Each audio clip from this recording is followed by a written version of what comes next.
Hello, hello, hello, hello. Haha, it's me, Soul, back at it again. Um, we're streaming the Bible again. You know how it is. We gotta be on that grind. We're reading grind.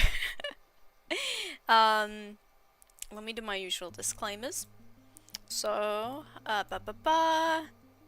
Yep, I'm not here to convert anyone.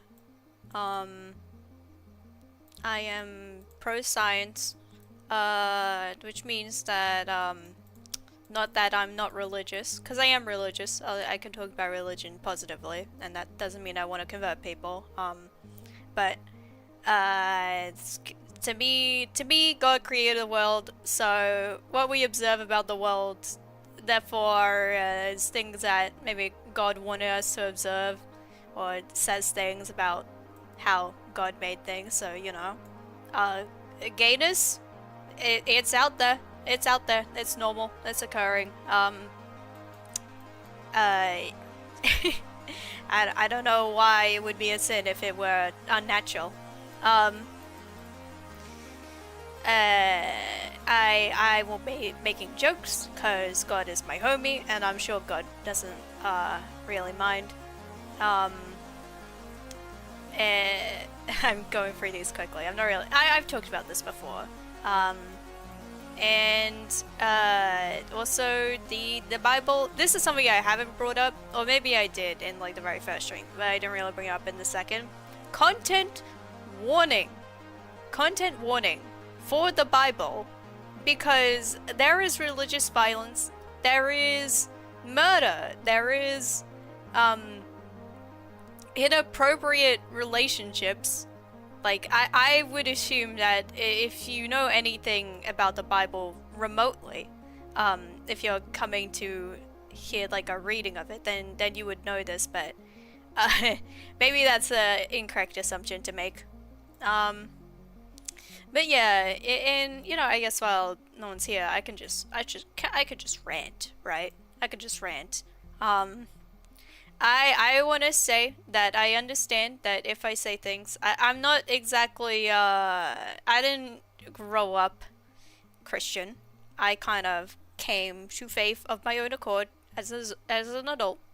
And as a result of my schizophrenia, I know I am a bit, I don't know if things I say are necessarily like confrontational. I don't mean it to be if you're religious. But I will put out a little PSA for anyone listening. In case you need to hear this, please, if you're being guided by other religious people, to be religious, you go to church, you follow like your pastor, your preacher, you listen to them. I just want to put out a little PSA. Please consider what those people are providing to you, and because I'm anti-conversion, I don't think you should just convert to religion. I think that it's good if religion gives something to you, and if religion adds something good on top of your life, as in you can have other good things going on and you still feel like religion is still giving something to you, then power to you. But if the people around you are convincing you of your sickness and that religion is being faithful to that church, to that religion is curing you, if they're selling you the cure to an ailment that they have prescribed upon you, if I'm wording this correctly, maybe consider leaving. Consider finding alternate support networks. I just wanted to put that out there for anyone, because I think religion is good. I think it's cool if I could have friends that are also religious, but also I do not like how, you know, I hate that, everyone talks about how the goodness of Jesus having, died for our sins, but people still act as if there are still sins that you have, just that you're born with, and you have to repent. You have to be like, go to church. You have to, again, you have this inherent sickness to you that has to be cured. That's not, I don't think that's what Jesus, if Jesus died for our sins, consider yourself absolved. You do not have to constantly repent for your sins. Just please, if you're gonna be religious, find something else to be. Just have a healthy relationship with religion, okay? And if you don't have that right now, reconsider things. And there's more I could talk about, but I think I'm dragging this out like quite a bit. But let's actually get to reading. If anyone ever wants me to elaborate on it, you can leave a comment. You can pop into chat sometime, and we can talk about it. But that's my thoughts. And again, I know I am religious. I am not the same kind of religious as other people. So you know what? It's fine. Let's just get on with this. Reading the Bible. So we got up to Genesis 30. Nice. But yeah. When Rachel saw that she bore Jacob no children, Rachel envied her sister. She said to Jacob, "Give me children or else I will die." We're already off to a brilliant start. Jacob's anger burned against Rachel, and he said, "Am I in God's place, who has withheld from you the fruit of the womb?" She said, "Behold my maid Bilhah, go into her, that she may bear on my knees, and I also may obtain children by her." She gave him Bilhah, her servant, as wife, and Jacob went into her. Bilhah conceived and bore Jacob a son. Rachel said, "God has judged me and has also heard my voice and has given me a son." Therefore she called his name Dan. Dan. Bilhah, Rachel's servant, conceived again and bore Jacob a second son. Rachel said, "I have wrestled with my sister with mighty wrestlings and have prevailed." She named him Naphtali. Naphtali? When Leah saw that she had finished bearing, she took Zilpah, her servant, and gave her to Jacob as a wife. Zilpah, Leah's servant, bore Jacob a son. Leah said, "How fortunate!" She named him Gad. Oh, like, sometimes these names make me, like, have a flash of an image in my brain, and I'm just thinking of Egad. Like, is that the guy's name from Luigi's Mansion? Add him to the roster. Zilpah, Leah's servant, bore Jacob a second son. Leah said, "Happy am I, for the daughters will call me happy." She named him Asher. Reuben went in the days of wheat harvest and found mandrakes in the field and brought them to his mother Leah. When Rachel said to Leah, "Please give me some of your son's mandrakes," Leah said to her, "Is it a small matter that you have taken away my husband? Would you take away my son's mandrakes also?" Rachel said, "Therefore he will lie with you tonight for your son's mandrakes." Jacob came from the field in the evening, and Leah went out to meet him and said, "You must come in to me, for I have surely hired you with my son's mandrakes." He lay with her that night. God listened to Leah, and she conceived and bore Jacob a fifth son. Leah said, "God has given me my hire, because I gave my servant to my husband." She named him Issachar. Leah conceived again and bore a sixth son to Jacob. Leah said, "God has endowed me with a good dowry. Now my husband will live with me, because I have borne him 6 sons." She named him Zebulun. Afterwards, she bore a daughter and named her Dinah. God remembered Rachel, and God listened to her and opened her womb. She conceived, bore a son, and said, God has taken away my reproach. She named him Joseph. Joseph means, may he add, saying, may the Lord add another son to me. When Rachel had borne Joseph, Jacob said to Laban, send me away that I may go to my own place and to my country. Give me my wives and my children for whom I have served you, and let me go, for you know my service with which I have served you. Laban said to him, if now I have found favor in your eyes, stay here, for I have divined that the Lord has blessed me for your sake. He said, appoint me your wages, and I will give it. Jacob said to him, you know how I have served you, and how your livestock have fared with me, for it was little which you had before I came, and it is increased to a multitude. The Lord has blessed you wherever I turn. Now when will I provide for my own house also? Laban said, what shall I give you? Jacob said, you shall not give me anything. If you will do this thing for me, I will again feed your flock and keep it. I will pass through all your flock today, removing from there every speckled and spotted one, and every black one among the sheep, and the spotted and speckled among the goats. This will be my hire. So my righteousness will answer for me hereafter when you come concerning my hire that is before you. Everyone that is not speckled and spotted among the goats and black among the sheep that might be with me will be considered stolen. Laban said, behold, let it be according to your word. That day he removed the male goats that were streaked and spotted, and all the female goats that were speckled and spotted, every one that had white in it, and all the black ones among the sheep, and gave them into the hands of his sons. He set 3 days' journey between him and Jacob fed the rest of Laban's flocks. Jacob took to himself rods of fresh poplar, almond, and plane tree, peeled white streaks in them, and made the white appear which was in the rods. He set the rods which he had peeled opposite the flocks in the watering troughs where the flocks came to drink. They conceived when they came to drink.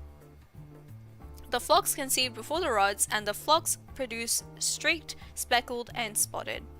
Jacob separated the lambs and set the faces of the flocks toward the streaked and all the black in Laban's flock. He put his own droves apart and didn't put them into Laban's flock. Whenever the stronger of the flock conceived, Jacob laid the rods in front of the eyes of the flock in the watering troughs that they might conceive among the rods. But when the flock were feeble, he didn't put them in, so the feebler were Laban's and the stronger Jacob's. The man increased exceedingly and had large flocks, female servants and male servants, and camels and donkeys. Jacob heard Laban's son's words, saying, Jacob has taken away all that was our father's. He has obtained all this wealth from that which was our father's. Jacob saw the expression on Laban's face, and behold, it was not toward him as before. The Lord said to Jacob, return to the land of your fathers and to your relatives, and I will be with you. Jacob sent and called Rachel and Leah to the field to his flock, and said to them, I see the expression on your father's face, that it is not toward me as before, but the God of my father has been with me. You know that I have served your father with all my strength. Your father has deceived me, and changed my wages 10 times, but God didn't allow him to hurt me. If he said that the speckled will be your wages, then all the flock bore speckled. If he said the streaked will be your wages, then all the flock bore streaked. Thus God has taken away your father's livestock and given them to me. During mating season I lifted up my eyes and saw in a dream, and behold, the male goats which leaped on the flock were streaked, speckled, and grizzled. The angel of God said to me in a dream, Jacob. And I said, Here I am. He said, Now lift up your eyes, and behold, all the male goats which leap on your flock are streaked, speckled, and grizzled, for I have seen all that Laban does to you. I am the God of Bethel, where you anointed a pillar, where you vowed a vow to me. Now arise, get out from this land, and return to the land of your birth. I love when angels are just sent to say shit. It's always entertaining. Angel said, yeah, you have you have goats. Go back home. Thank you, Angel. Peace out. Have a nice time upstairs on your way back. Where was I? I just always have to point it out. I always have to point out that a holy being just pops on by, and it's all casual like that. Oh gosh, I'm bad at remembering. Rachel and Leah answered him, "Is there yet any portion or inheritance for us in our father's house? Aren't we considered as foreigners by him? For he has sold us and has also used up our money. For all our riches which God has taken away from our father and ours and our children's. Now then, whatever God has said to you, do." Then Jacob rose up and set his son and his wives on the camels, and he took away all his livestock and all his possessions which he had gathered, including the livestock which he had gained in Paddan Aram, to go to Isaac his father in the land of Canaan. Now Laban had gone to shear his sheep, and Rachel stole the teraphim. Teraphim were household idols that may have been associated with inheritance rights to the household property.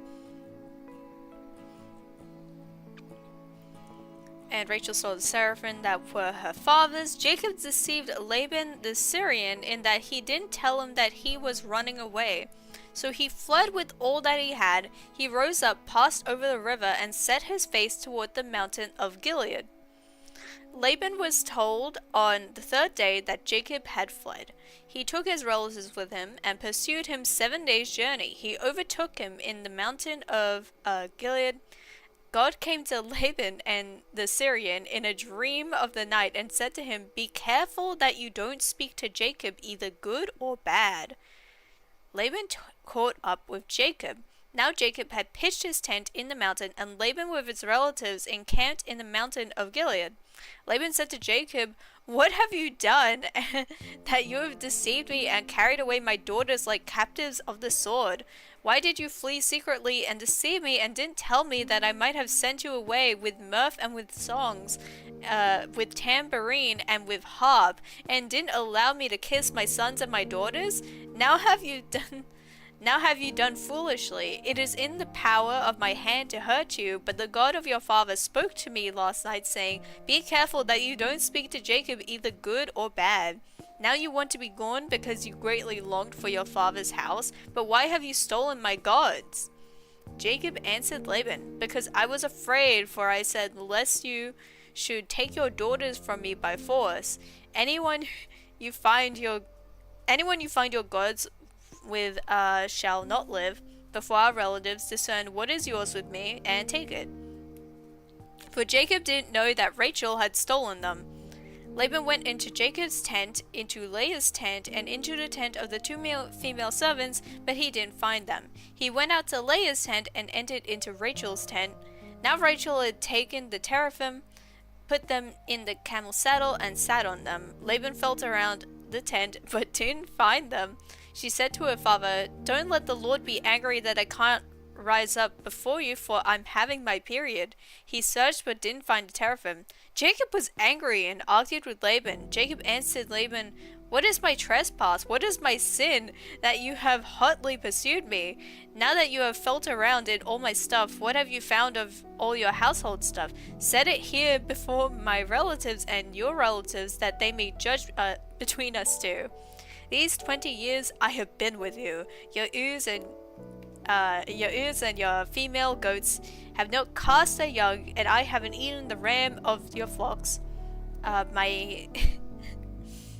That which was torn of animals I didn't bring to you. I bore its loss. Of my hand you required it, whether stolen by day or stolen by night. This was my situation. In the day the drought consumed me, and the frost by night, and my sleep fled from my eyes. These 20 years I have been in your house. I served you 14 years for your 2 daughters, and 6 years for your flock, and you have changed my wages 10 times. Unless the God of my father, the God of Abraham, and the fear of Isaac had been with me, surely now you would have sent me away empty.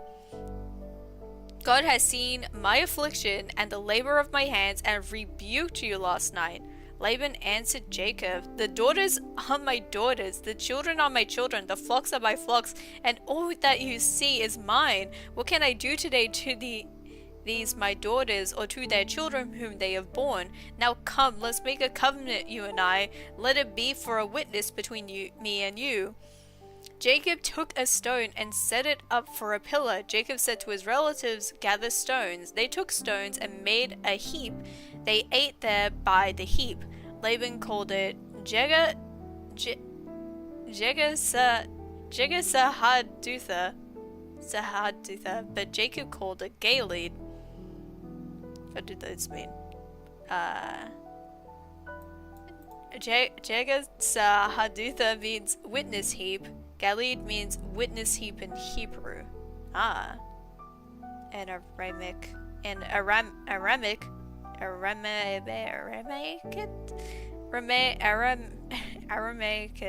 I should know how to pronounce this. It's fine. They just had different names of things, but they're basically the same. Laban said, this heap is witness between me and you today. Therefore it was named Galeed. And Mizpah, for he said, the Lord watched between me and you when we are absent from one another. If you afflict my daughters, or if you take wives in addition to my daughters, no man is with us. Behold, God is witness between me and you. Laban said to Jacob, see this heap and see the pillar which I have set between me and you. May this heap be a witness, and the pillar be a witness, that I will not pass over this heap to you, and that you will not pass over this heap and this pillar to me for harm. The God of Abraham and the God of Nahor, the God of their father, judge between us. Then Jacob swore by the fear of his father Isaac. Jacob offered a sacrifice in the mountain and called his relatives to eat bread. They ate bread and stayed all night in the mountain. Early in the morning, Laban rose up and kissed his sons and his daughters, gave them a little mwah mwah, and blessed them. Laban departed and returned to his place.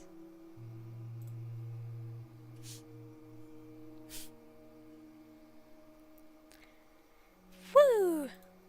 Oh gosh, my stomach just started fucking me up. What is it doing? Is it because I ate a cookie and I put I had a cookie and I put chocolate topping on it? It didn't taste very good, to be honest. It wasn't worth it. It kind of made the cookie taste worse. It didn't make it any sweeter or any more chocolatey. My mistake. I'm moving around in my seat. It'll be fine. It'll be fine. Onwards with the story. Jacob went on his way, and the angels of God met him. Angel mention! Woo! When he saw them, Jacob said, this is God's army. He called the name of that place Mahanaim,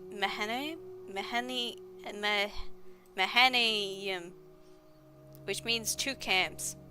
Jacob sent messages in front of him to Esau his brother to the land of Seir, the field of Edom. He commanded them, saying, this is what you shall tell my lord Esau. This is what your servant Jacob says. I have lived as a foreigner with Laban and stayed until now. I have cattle, donkeys, flocks, male servants, and female servants I have sent to tell my lord, that I may find favor in your sight. The messengers returned to Jacob, saying, we came to your brother Esau. He is coming to meet you, and 400 men are with him.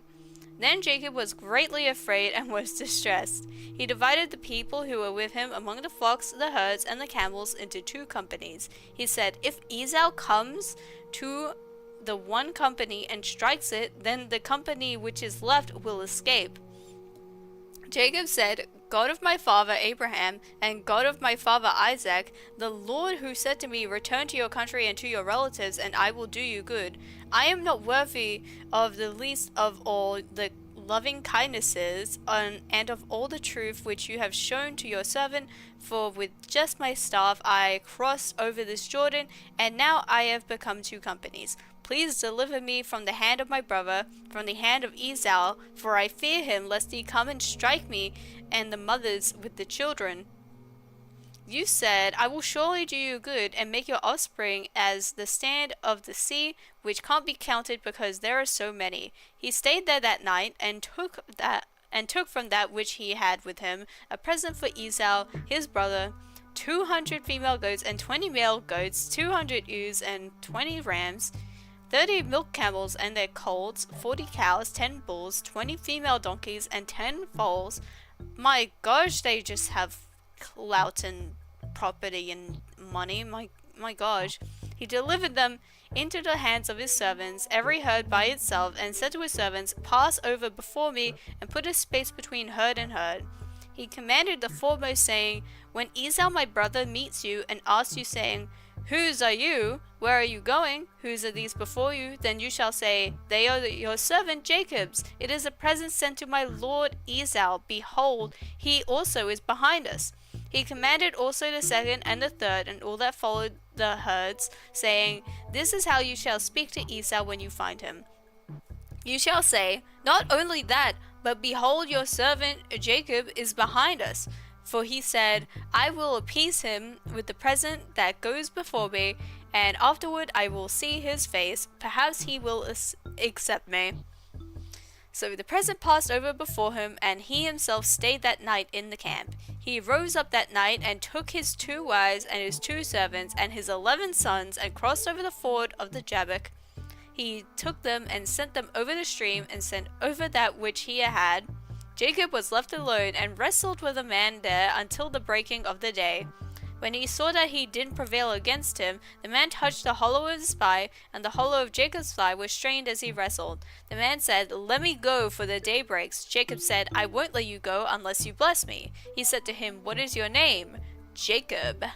He said, 'Your name will no longer be called Jacob, but Israel, for you have fought with God and with men and have prevailed. Please tell me your name.' 'Why is it that you ask what my name is?' So he blessed him there. Jacob called the name of the place Peniel, which means face of God, for he said, 'I have seen God face to face, and my life is preserved.' The sun rose on him, and he passed over Peniel, and he limped because of his thigh.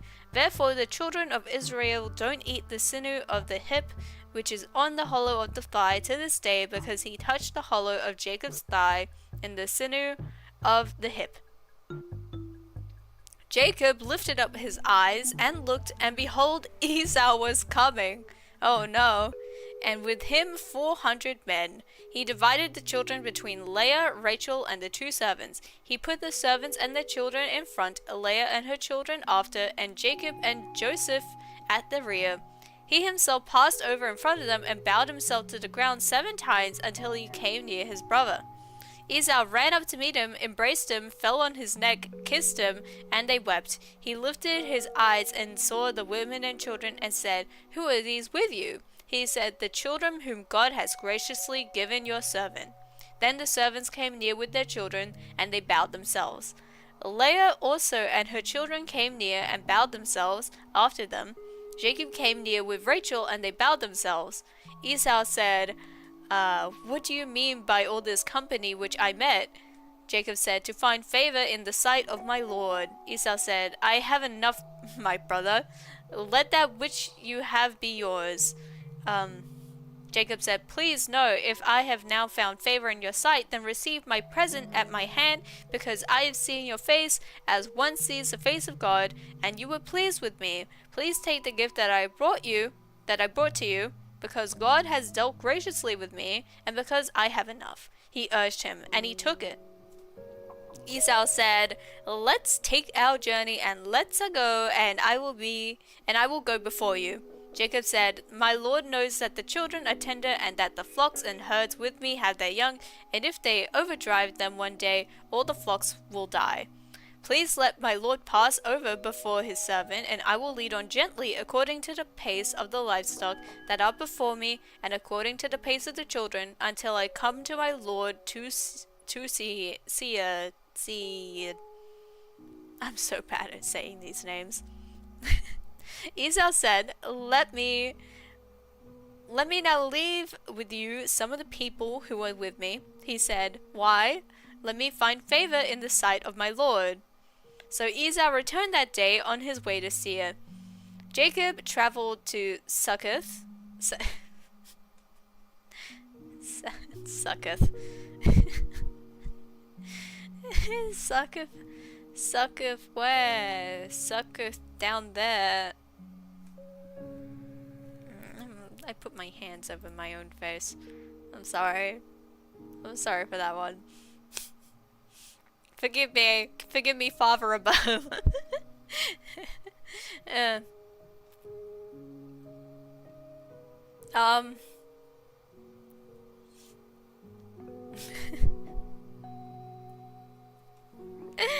Where was I? I've blacked out. Oh my gosh. Jacob traveled to Succoth, built himself a house, and made shelters for his livestock. Therefore, the name of the place is called Succoth, which means shelters or booths. Jacob came in peace to the city of Shechem, which is in the land of Canaan, when he came from Paddan Aram and encamped before the city. He brought the parcel of the ground where he had spread his tent, and at the hand of the children of Hamor, Shechem's father, for 100 pieces of money, he erected an altar there and called it El Elohi Israel, which means God, the God of Israel. Dinah, the daughter of Leah, whom she bore to Jacob, went out to see the daughters of the land. Also, I didn't read it. God, the God of Israel, or the God of Israel is mighty. So Dinah, the daughter of Leah, whom she bore to Jacob, went out to see the daughters of the land. Shechem, the son of Hamor, the Hivite, the prince of the land, saw her. He took her, lay with her, and humbled her. Humbled? Like flattered. It's fine. His soul joined to Dinah, the daughter of Jacob, and he loved the young lady and spoke kindly to the young lady. Shechem spoke to his father Hamor, saying, "Get me this young lady as a wife." Now Jacob heard that he had defiled Dinah, his daughter, and his sons were with his livestock in the field. Jacob held his peace until they came.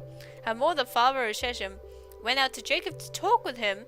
The sons of Jacob came in from the field when they heard it. The men were grieved, and they were very angry, because he had done folly in Israel in lying with Jacob's daughter, a thing that ought not to be done.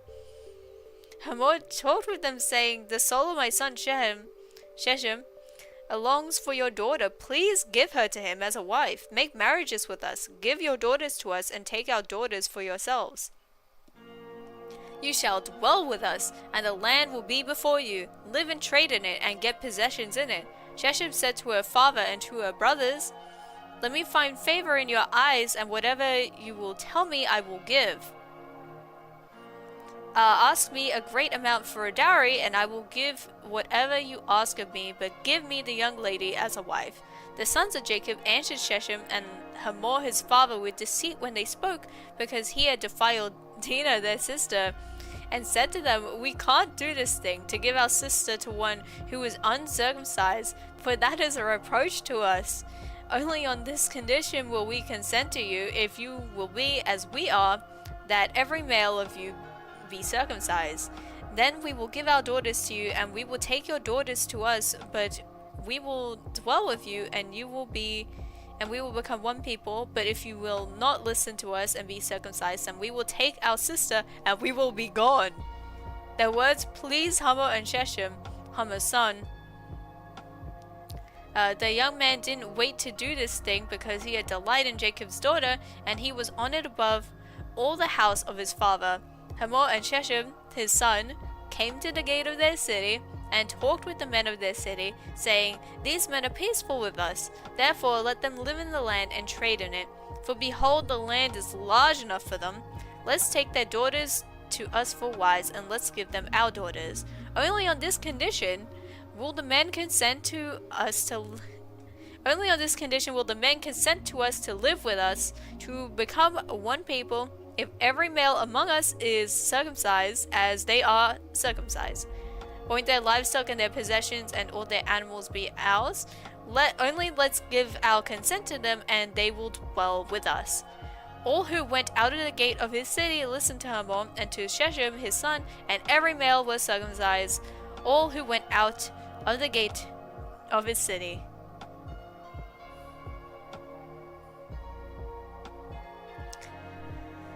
Woo! Okay. Gosh, there's so much fucking lying and deceit in this text. Don't lie, kids. Don't do this. On the third day they were sore. Two of Jacob's sons, Simon and Levi, Dinah's daughters, each took his sword, came upon the unsuspecting city, and killed all the males? They killed Hamor and Shechem his son with the edge of the sword, and took Dinah out of Shechem's house and went away. Jacob's sons came on the dead and plundered the city because they had defiled their sister. They took their flocks, their herds, their donkeys, that which was in the city, and that which was in the field, and all their wealth. They took captive all their little ones and their wives, and took as plunder everything that was in the house. Oh my god. Jacob said to Simon and Levi, "You have troubled me to make me odious to the inhabitants of the land. Among the Canaanites and Perizzites, I am few in number. They will gather themselves together against me and strike me, and I will be destroyed, I and my house." They said, "Should he deal with our sister as with a prostitute?"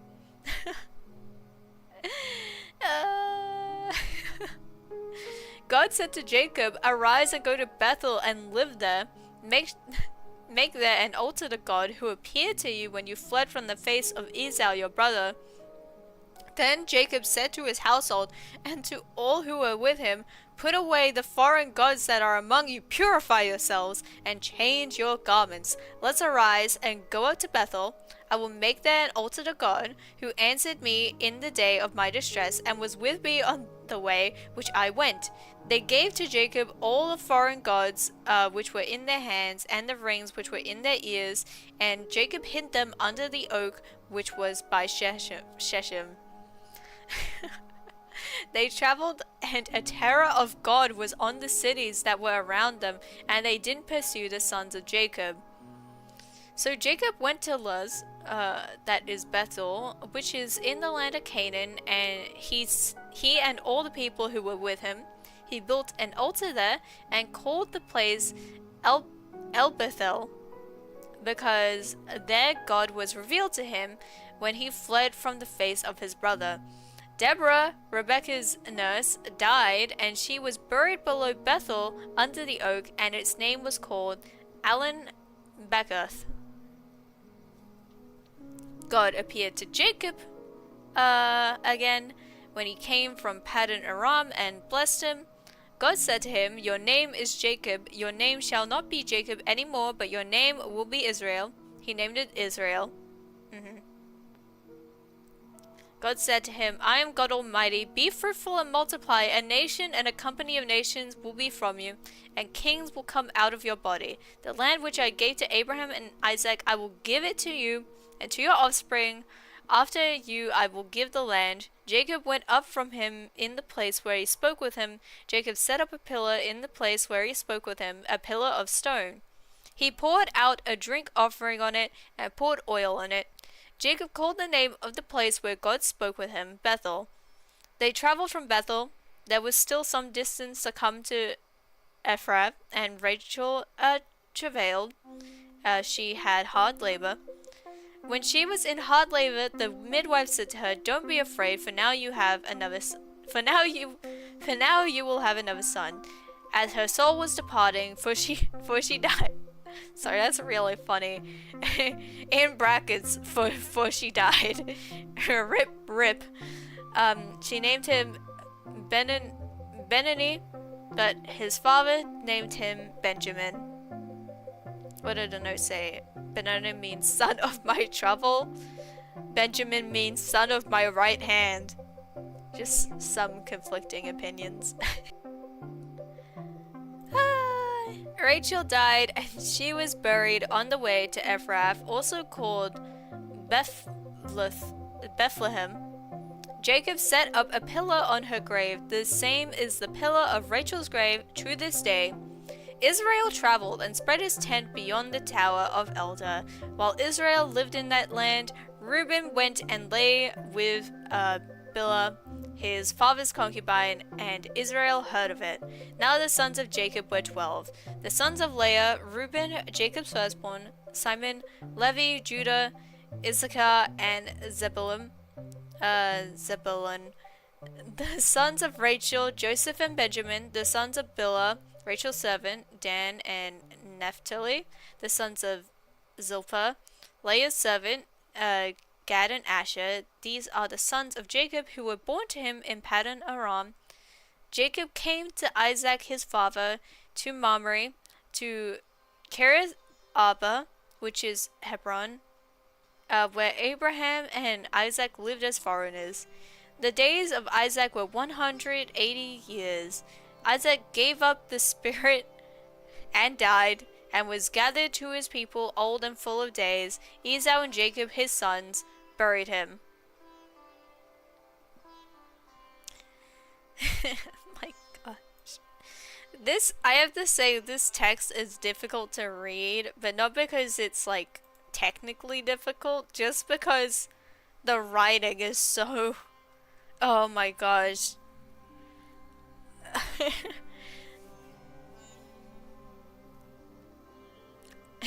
This is so, I could not imagine giving this to children to read. That's why they make the lessons, the adults make the lessons together. They can't just hand this book to children. They won't get it. They'll get bored. It won't turn out well.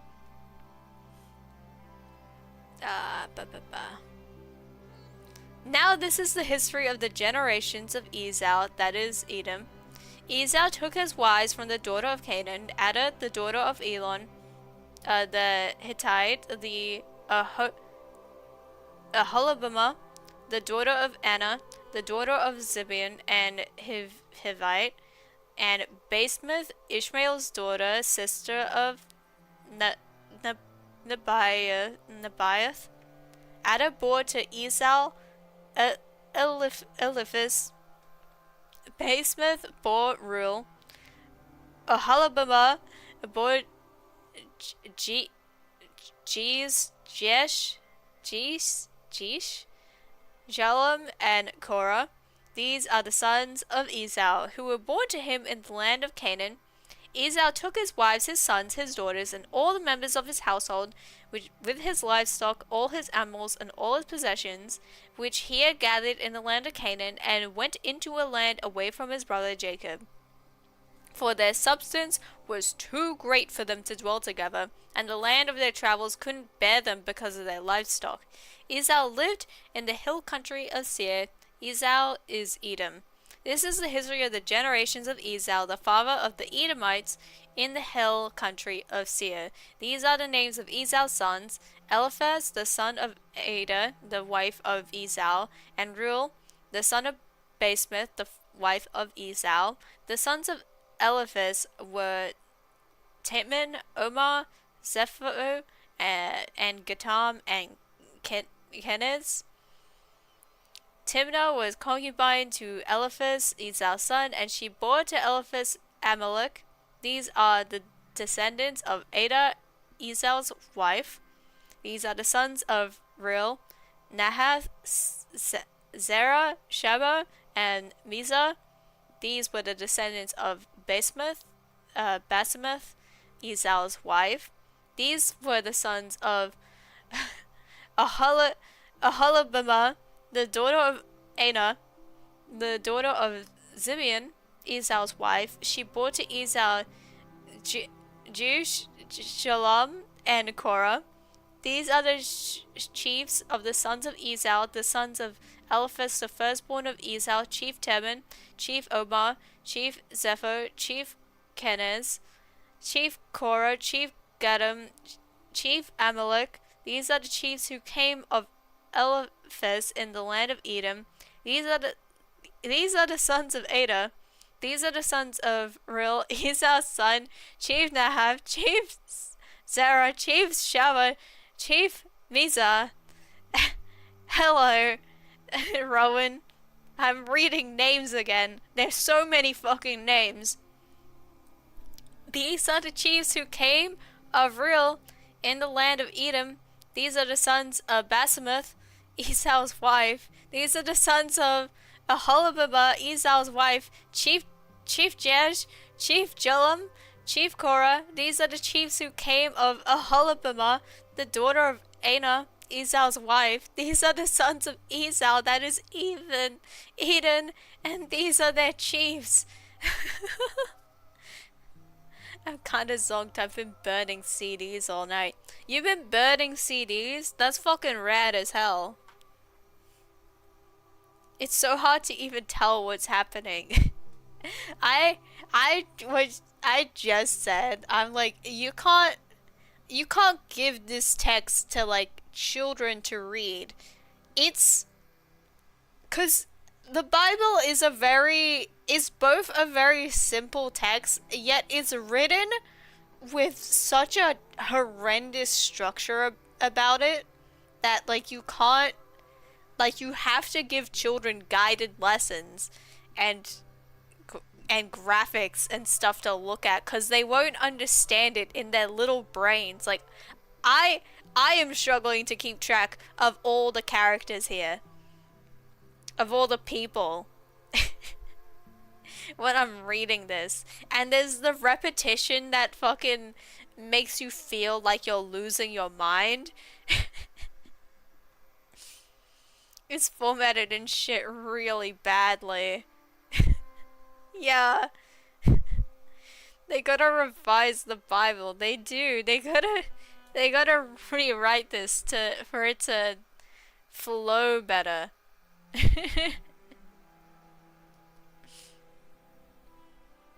Oh yeah, totally original thought. Totally original thought. Nobody's ever thought this, I am sure. What was about to be in my brain? It's like on Wattpad. Where they take their same fanfic. I was going to say that the way the repetition is where they take the same fanfic and like do it again but write the characters nicer. Yeah. I like when I hear this being written, I think about it, and honestly the amount they go on about like it's like just so much of them writing about how rich they are, how many bitches they have, how many children they have, and their clout. This part of the Bible is so dedicated to just recording clout, and also occasionally angels will show up and fucked up things happen just because the people involved are like terrible for no reason. Who wrote this? They didn't have an editor. They can't have had an editor, because an editor would not have let this, like, they would not have let this happen. Because the way this text is written is so fucked. Maybe this shit was like baller in Latin. I don't know how it caught on though, if it was also bad in Latin though, lol. It probably was still, I mean, I imagine it was still bad in Latin. Maybe in like, actually I don't remember what languages this was originally written in, if Latin was involved.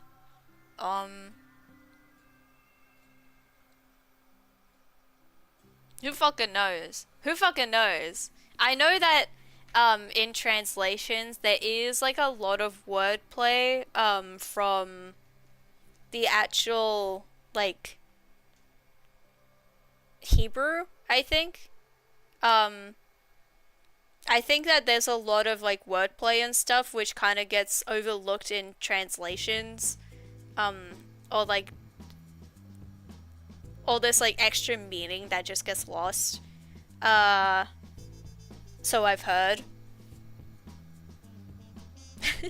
This is also not the best translation, but I mean, it's I. There is a lot of names. Like we can't get over how many times they just have to talk about how much shit they have. It's. I'm pretty sure this is like legit just a part of the original text, and they were like, yeah, this is really great. Everyone's gonna fucking love this. They're gonna love when I list every single fucking child I have. To be fair, these were like olden times. They didn't have high standards for writing, you know. Maybe. They didn't have AO3. Yeah, they didn't have all the fanfic to like compare to for their standards. Oh my gosh, where was I even up to? This is just names. This is just names, so I lose my spot. These are the sons of Esau, that is Edom, and these are their chiefs. These are their sons, the Seraph Harite, the inhabitants of the land, Lotan, Shubal, Zibeon, and Ana, Dishan, Ezra, and Dishan. These are the chiefs who came of the Horites,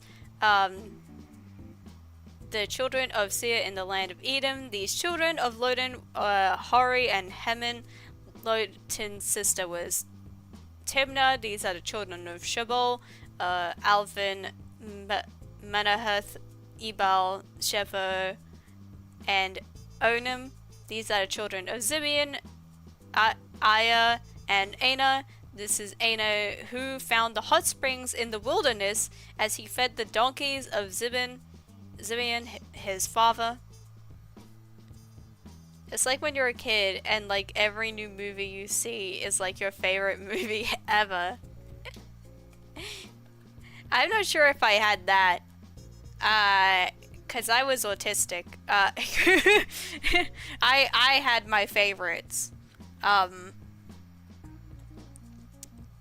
actually the movie that I watched on repeat as a child was this movie by Monty Python called Now for Something Completely Different. There was that and Monty Python The Holy Grail, which are strange movies to have fixations on, but I've heard that there are other there are other autistic children who have had fixations of like Monty Python. Something about Monty Python hit different. I don't know. If I didn't like a movie, I would just sleep through it, so I just filtered out all the movies that I didn't like that way. Yeah. I think I generally enjoyed movies. Like, in general, there wasn't really any that I would dislike unless they were really boring. Yours was Caroline. That's a much better choice of like a movie to be your fave.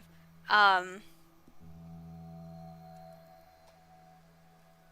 mean, I think Monty Python The Holy Grail is funny, but not necessarily now for something completely different. Or at least there's things in it which like are kind of offensive, I think. But I love Monty Python the Holy Grail. I think I especially like that because they had the extras on DVDs, and they made an extra which was this song, this little song that they had in Camelot when they go, oh, we should go to Camelot, and they think about Camelot, and they have this little like musical number, and people did a stop motion animation of the Camelot song. And I don't know if this makes sense at all. It probably doesn't. Only to people who know this will understand what I'm talking about.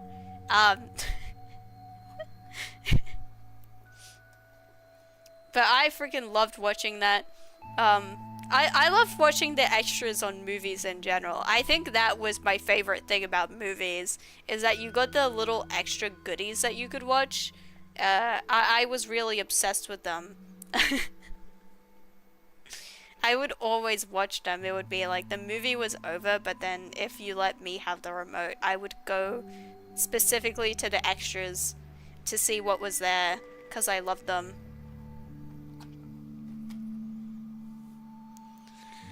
Anyways, more names. More names. These are the children of Aina, Dishon, and Holabama, the daughter of Aina. These are the children of Dishon, Hebda, Eshbin, Ithrin, and Jaren. These are the children of Ezra, Bilhan, Zavan, and Akan. These are the children of Dishon, Uz, and Aaron. These are the chiefs who came with the Horites. Chief Lotan, Chief Shobal, Chief Zibian, Chief Aina, Chief Dishon, Chief Ezra, and Chief Dishon. These are the chiefs who came with the Horites according to their chiefs in the land of Zir. These are the kings who reigned in the land of Edom before any king reigned over the children of Israel. Bela the son of Beor reigned in Edom. The name of his city was Dinhabah. Bela died, and Jobab, the son of Zerah of Bozrah, reigned in his place. Jacob died, and Hashem of the land of the Temanites reigned in his place. Hashem died, and Hadad, and son of Bedad, who struck Midian in the field of Moab, reigned in his place. The name of his city was Avith. Hadad died, and Samlah of Masrekah reigned in his place. Samlah died, and Shaul of Rehoboth by the river reigned in his place. Shaul died, and Baal-Hanan of the son of Akbah reigned in his place. Baal-Hanan the son of Akbah died, and Hadar reigned in his place. The name of his city was Pau. His wife's name was Mehetabel, the daughter of Matred, the daughter of Mezahab. These are the names of the chiefs who came from Esau according to their families, after their places, and by their names: Chief Timnah, Chief Helpha, Chief Jetheth, Chief Holababah, Chief Elah, Chief Pedin, Chief Kedez, Chief Teman, Chief Mibzah, Chief Magdiel, and Chief Iram. These are the chiefs of Edom according to their habitations in the land of their possession. This is Esau, the father of the Edomites.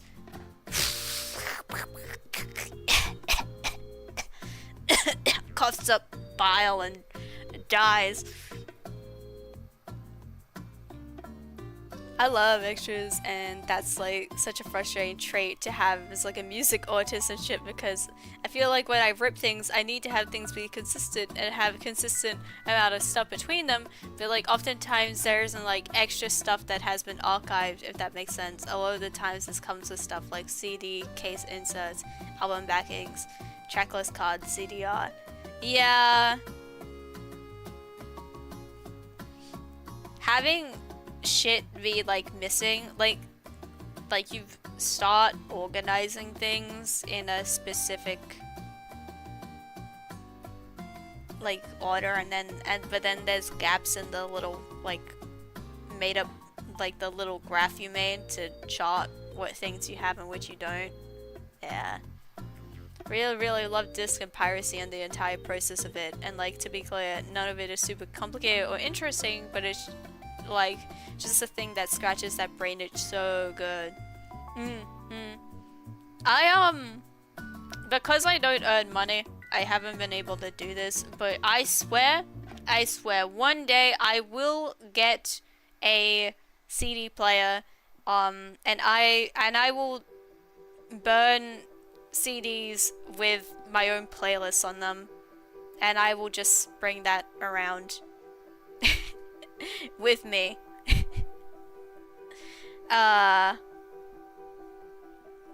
Because it's swagalicious to be able to have a physical playlist that you can bring with you and you can just play. It's so funsies. It's so funsies.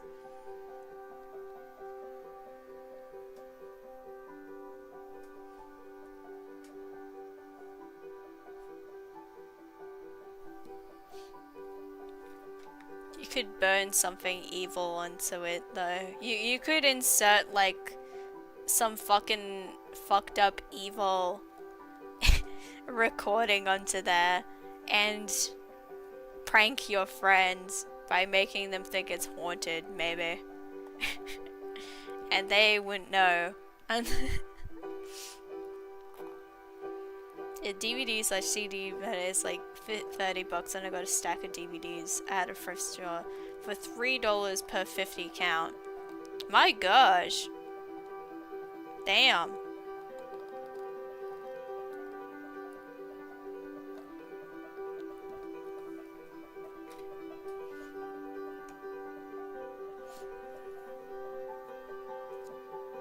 We had some like burned CDs.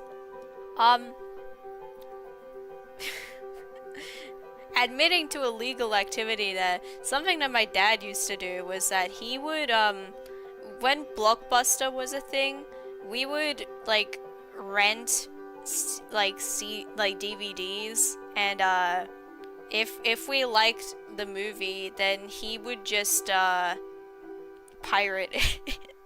He would take that thing and he would put it on a DVD, and then we would just have it. And whenever I wanted to watch a Looney Tunes cartoons, I would pull out the plastic case, which I think the ones that we commonly had were like purple. I get the purple, like kind of clear DVD case, and I pull out the Looney Tunes DVD and I put it in, and we watch it. A dad got a refurbished printer for like $25 5 years ago at the aforementioned thrift store. I got some CD label print paper that came with like its own cute little proprietary software for $3. Aw, that's so cute. So after all that, the only cost I deal with for ripping is simply ink cartridges and CD cases, which are both stupid expensive for no reason. Yeah, it's fucking weird.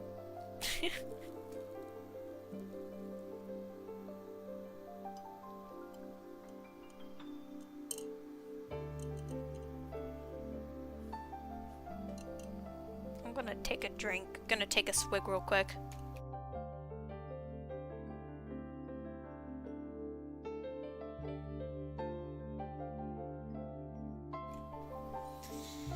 Okay, what is next? Is there more names? Please. Okay, no, I think we're past all the names. I think we're past it. Jacob lived in the land of his father's travels, in the land of Canaan. This is the history of the generations of Jacob. Joseph, being 17 years old, was feeding the flock with his brothers. He was a boy with the sons of Bilhah and Zilpah, his father's wives. Joseph brought an evil... That's a really funny. Joseph brought an evil report of them to their father. Now Israel loved Joseph more than all his children, because he was the son of his old age, and he made him a tunic of many colors. His brothers saw that their father loved him more than all his brothers, and they hated him, and couldn't speak peaceably to him.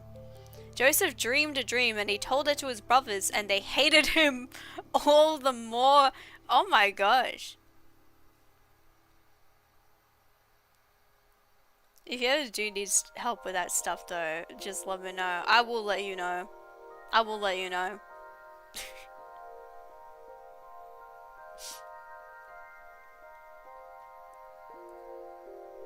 I just need money because I'm like broke. Money, the consistent barrier to all my problems. So many problems could be solved if I had income. It's fine. I will get there eventually.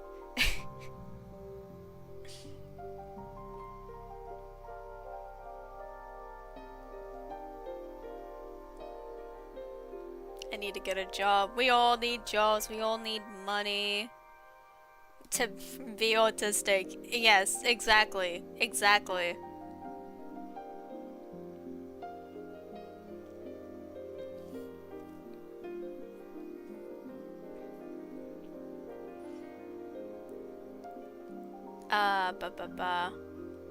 Yeah, so Joseph had a dream, and then his brothers hate him because he's the specialist little boy. He said to them, "Please hear this dream which I have dreamed. For behold, we were binding sheaves in the field, and behold, my sheaf arose and also stood upright, and behold, your sheaves came around and bowed down to my sheaf." His brothers asked him, "Will you indeed reign over us? Will you indeed have dominion over us?" They hated him. They hated him all the more for his dreams and for his words. He dreamed yet another dream and told it to his brothers and said, "Behold, I have dreamed yet another dream, and behold, the sun and the moon and 11 stars bowed down to me." He told it to his father and to his brothers. His father rebuked him and said to him, "What is this dream that you have dreamed? Will I and your mother and your brothers indeed come to bow ourselves down to the earth before you?" His brothers envied him, but his father kept this saying in mind. His brothers went to feed their father's flock in Shechem. Israel said to Joseph, "Aren't your brothers feeding the flock in Shechem? Come and I will send you to them." He said to him, "Here I am." He said to him, "Go now, see whether it is well with your brothers and well with the flock, and bring me word again." So he sent him out of the valley of Hebron and came to Shechem. A certain man found him, and behold, he was wandering in the field. The man asked him, "What are you looking for?" He said, "I am looking for my brothers. Tell me, please, where they are feeding the flock." The man said, "They have left here, for I've heard them say, 'Let's go to Dothan.'" Joseph went after his brothers. He was fucking booking it after them, and found them in Dothan. They saw him afar off, and before he came near to them, they conspired against him to kill him. They said to one another, "Behold, this dreamer comes. Come now, therefore, and let's kill his ass and cast him into one of the pits, and we will say, 'An evil animal has devoured him.' We will see what will become of his dreams." Reuben heard it and delivered him out of their hand and said, "Let's not take his life." Reuben said to them, "Shed no blood, throw him into this pit that is in the wilderness, but lay no hand on him, that he might deliver him out of their hand to restore him to his father." When Joseph came to his brothers, they stripped Joseph of his tunic, the tunic of many colors that was on him, and they threw him, and they took him, and they threw him into the pit. The pit was empty, there was no water in it. They sat down to eat bread, and they lifted up their eyes and looked, and saw a caravan of Ishmaelites coming from Gilead, with their camels bearing spices and balm and myrrh, going to carry it down to Egypt. Normal sibling drama. Yeah, normal, let's fucking kill him.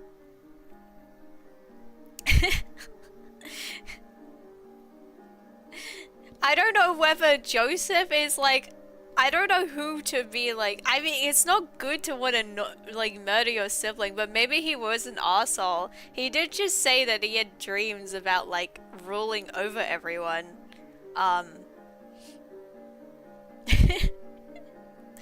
But you know, maybe that's the schizophrenia. Maybe you can't help if you get divine dreams. You know, I don't know whose side to take. Both parties seem a bit questionable. Judah said to his brothers, "What profit is it if we kill our brother and conceal his blood? Come and let's sell him to the Ishmaelites and not let our hand be on him, for he is our brother, our flesh." His brothers listened to him. Great.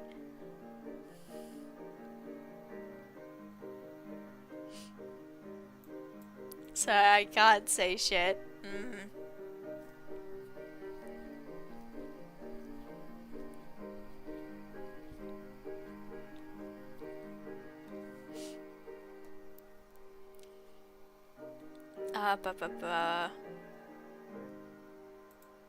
Yep, they're gonna sell his ass. The Midianites, who were merchants, passed by, and they drew and lifted up Joseph out of the pit and sold Joseph to the Ishmaelites for 20 pieces of silver. The merchants bought Joseph, geez, not even gold. The merchants bought Joseph into Egypt. Reuben returned to the pit and saw that Joseph was in the pit, and he tore his clothes. He returned to his brothers and said, "The child is no more, and where will they go?"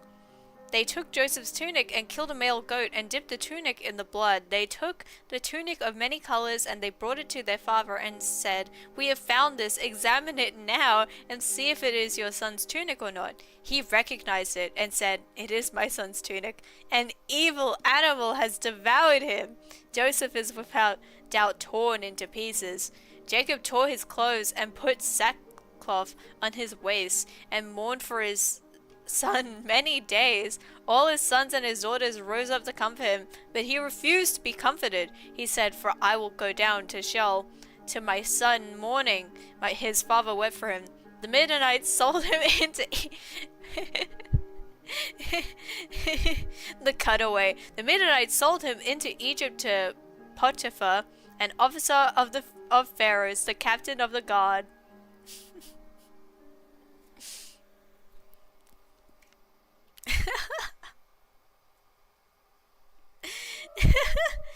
Okay, well. At that time, Judah went down from his brothers and visited a certain Adullamite, whose name was Hira. There Judah saw the daughter of a certain Canaanite man named Shua. He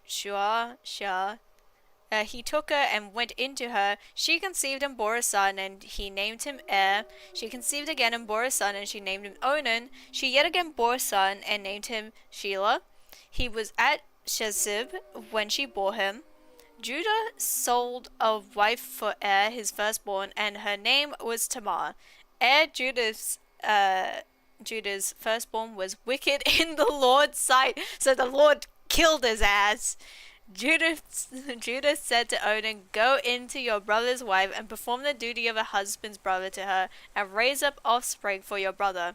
Onan knew that the offspring wouldn't be his, and when he went into his brother's wife, he spilled his semen. Oh no, it's this part. Oh. Oh no. Okay. Onan knew that his offspring wouldn't be his, and when he went into his brother's wife, he spilled his semen on the ground, lest he should give offspring to his brother. The thing which he did was evil. Okay, this is evil. This is evil, apparently. And he killed him also.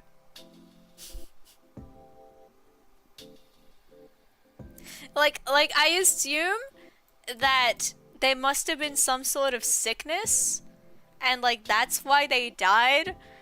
But in the text, it's if you don't use your fucking semen, God's gonna fucking strike you down. It's so fucking funny. Why is God like this? God, my homie.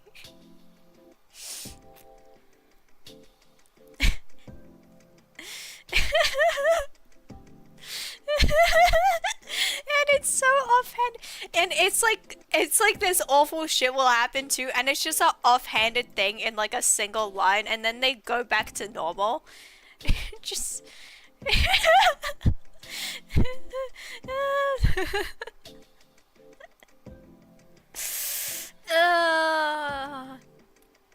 then Judah said to Tamar, his daughter-in-law, remain a widow in your father's house until Shelah my son is grown up, for he said, lest he also die like his brothers. Tamar went and lived in her father's house. After many days, Sheal's daughter, the wife of Judah, died. Judah was comforted and went up to his sheep shearers to Timnah, he and his friend Hera and Adillamite. Tamar was told, behold, your father-in-law is going up to Timnah to shear his sheep. For Jesus, it's really just a Wednesday. He sees too much shit to give a fuck. Yeah.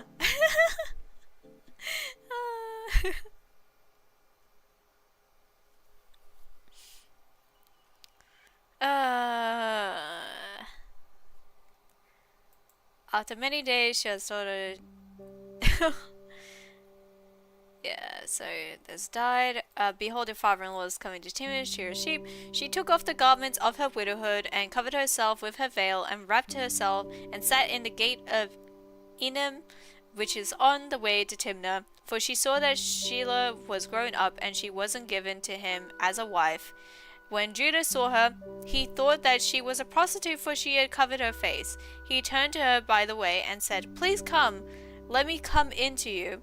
For he didn't know that she was his daughter-in-law. She said, what will you give me, and what will you give me that you may come into me? He said, I will send you a young goat from the flock. She said, will you give me a pledge until you send it? He said, what pledge will I give you? She said, your signet, and your cord, and your staff that is in your hand. He gave them to her, and came into her, and she conceived by him. She arose and went away, and put off her veil from her, and put on the garments of her widowhood. Judah sent the young goat by the hand of his friends. Judah sent the young goat by the hand of his friend, the Adullamite, to receive the pledge from the woman's hand, but he didn't find her. Then he asked the men of her place, saying, where is the prostitute that was at Enaim by the road? They said, there has been no prostitute here.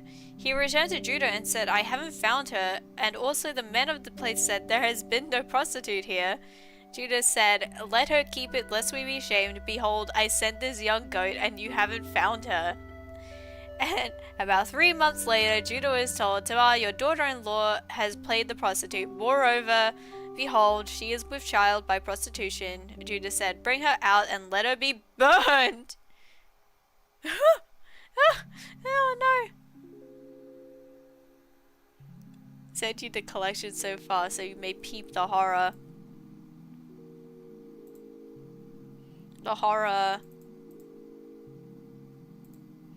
Oh my gosh, those are so freaking cute. Holy shit.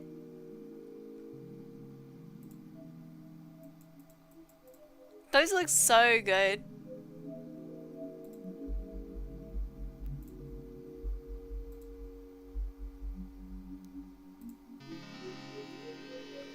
They're so cute. They're like little My Little Ponies on the cover. My gosh. You know, if only I could watch My Little Pony on stream. Instead of me reading the Bible right now. No, I enjoy reading this. But need to buy cases for them so I could also like put ponies on the cases and shit. Yeah. It's so tragic. Oh. I mean, I'm sure there's probably some reaction channels on YouTube who managed to react to My Little Pony. There's probably a My Little Pony version of the Bible. Yeah, the version where they find and replace everyone and replace it with like every pony. There's a lolcat version. Is there? No freaking way. Lolcat Bible translation project. Into beginning, Ceiling Cat made it the skies and the earths and stuff.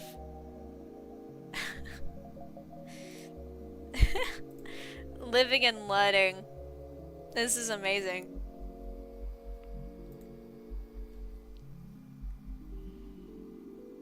Uh, da da da.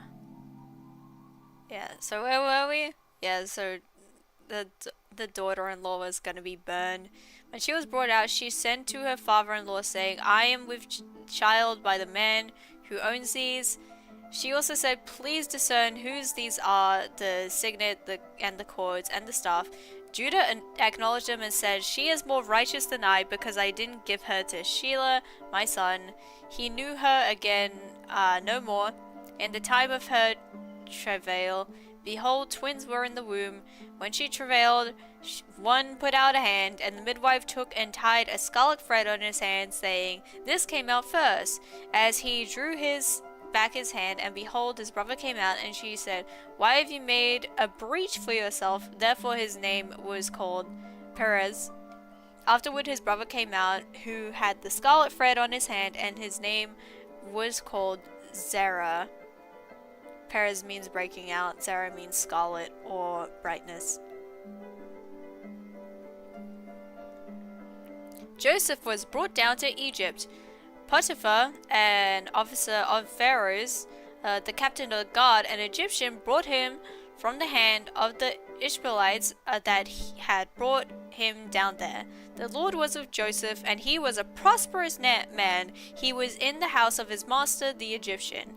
His master saw that the Lord was with him, and that the Lord made all that he did prosper in his hand. Joseph found favor in his sight. He ministered to him. The Potiphar made him overseer over his house and all that he had put into his hand. From the time that he made him overseer in his house and over all that he had, the Lord blessed the Egyptian's house for Joseph's sake. The Lord's blessing was on all that he had, in the house and in the field. He left all that he had in Joseph's hand. He didn't concern himself with anything except for the food which he ate. Joseph was well built and handsome. I don't know why that had to be specified. After these things, his master's wife set her eyes on Joseph, and she said, "Lie with me." But he refused and said to his master's wife, "Behold, my master doesn't know what is with me in the house, and he has put all that he has into my hand. No one is greater in this house than I am, and he has not kept back anything from me but you, because you are his wife. How then can I do this great wickedness and sin against God?" As she spoke to Joseph day by day, he didn't listen to her, to lie by her, or to be with her. About this time he went into the house to do his work, and there were none of the men of the house inside. She caught him by his garment, saying, "Lie with me." Damn. Okay. She left his garment. He left his garment in her hand and ran outside. When she saw that he had left his garment in her hand and had run outside, she called to the men of her house and spoke to them, saying, "Behold, he has brought a Hebrew in to mock us. He came in to me to lie with me, and I cried out with a loud voice. When he heard outside that I lifted up my voice and cried, he left his garment by me and ran outside. She laid up his garment by her until his master came home." It's like when male writers make sure to mention the breast size of all the women. Yeah.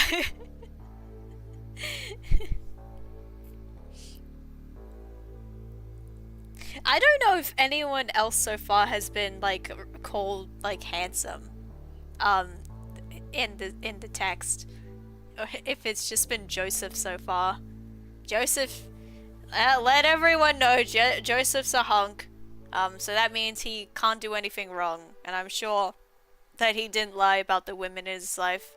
I mean, we literally can't know, but she spoke to him according to these words, saying, "The Hebrew servant, whom you have brought to us, came in to me to mock me, and as I lifted my voice and cried, he left his garment by me and ran outside." When his master heard the words of his wife, which she spoke to him, saying, "This is what your servant did to me," his wrath was kindled. Joseph's master took him and put him into the prison, the place where the king's prisoners were bound, and he was there in custody. But the Lord was with Joseph, and showed kindness to him, and gave him favor in the sight of the keeper of the prison. The keeper of the prison committed to Joseph's hand all the prisoners who were in prison. Whatever they did there, he was responsible for it. The keeper of the prison didn't look after anything that was under his hand, because the Lord was with him, and that which he did, the Lord made it prosper. Maybe he was just really hot. Maybe. Him in particular, he was just a real hottie, I'm sure. And that's why they specified it. They just wanted to acknowledge the hashtag objective truth.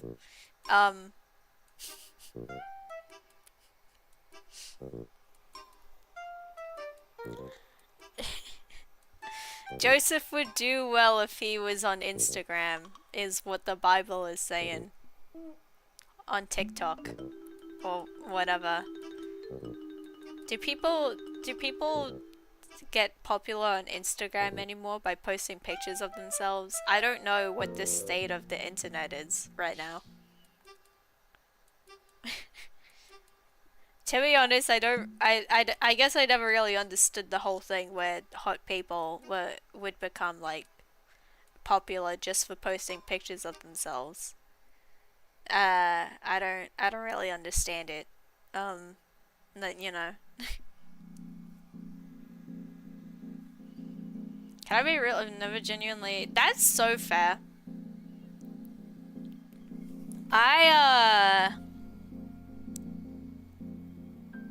Listen, I don't know why people would follow someone just... Yeah. I know, right? Like... I don't know, like, I guess to me it makes more sense when, like, I don't know, if it's like a personal kind of like crush, or if it's like the person has a specific, like, I don't know, like, all I can think of is like when there's like fat men who will make accounts that's like catering to people who like that kind of body.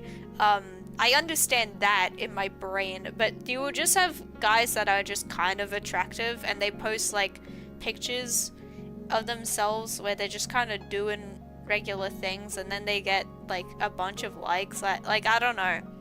I can't say where my brain is. I think I don't understand straight people is the complication here.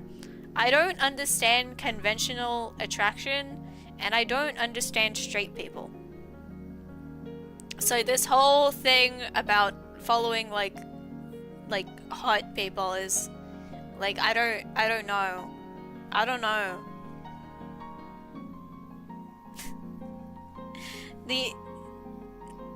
There is only like one guy that comes to my brain immediately that I am like, damn, I like that, and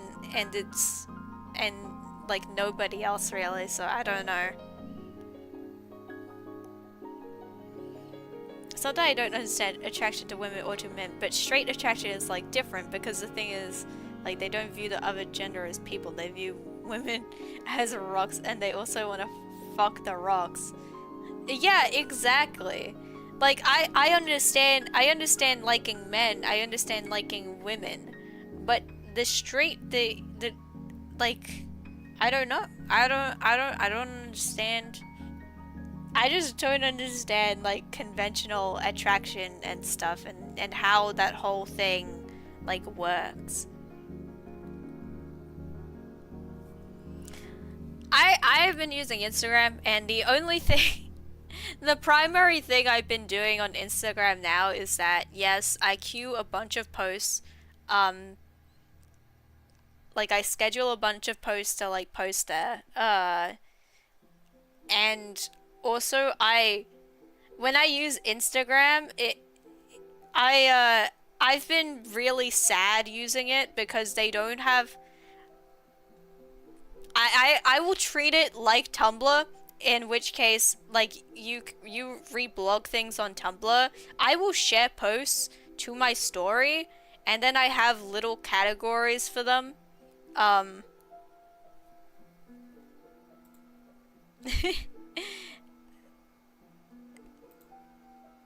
I basically do the Instagram equivalent of just like reblogging, and I hope that it catches on to other people. So, but I don't think people quite understand like what the fuck I'm doing. I don't know how bizarre I look in the Instagram space. Uh, I also don't do anything that's like like the Instagram algorithm like changes. Like it's kind of infamous for how often the algorithm changes.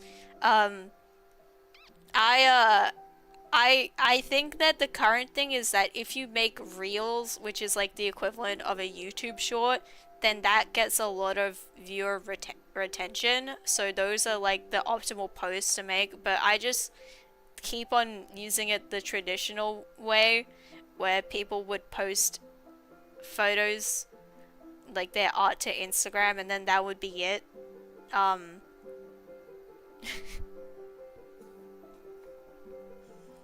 I could talk about Instagram. I don't. I like Instagram because there is a lot of art there. There's a lot of just like really really good art. Um, like a really high volume of just concentrated art, and you don't really get a lot of people's like shit opinions, I don't think. Um, so it's actually kind of like nice compared to other social medias. Um, at least I have catered myself an experience where it's very nice. Uh, I don't know, it's fucking, like, what can I even say? I think if I were to rate Instagram, I think it's actually pretty good, except for when you go and you see the AI art and you see people like, who, like, will post fan art of... I go to search up fan art of, like, girl characters, and people are not normal about them. There's a lot of, like, horniness, which is, like, not that horniness is bad, but, like, male gazy kind of shit. And I don't really vibe with that, so that's... yeah. I can't deal with, like, mobile-centric design. That's also a thing, like, you don't really use Instagram on, like, a desktop. They actually have improved the desktop interface, and, like, interacting with it, but it's still terrible. um, it's definitely, like, a phone exclusive kind of thing.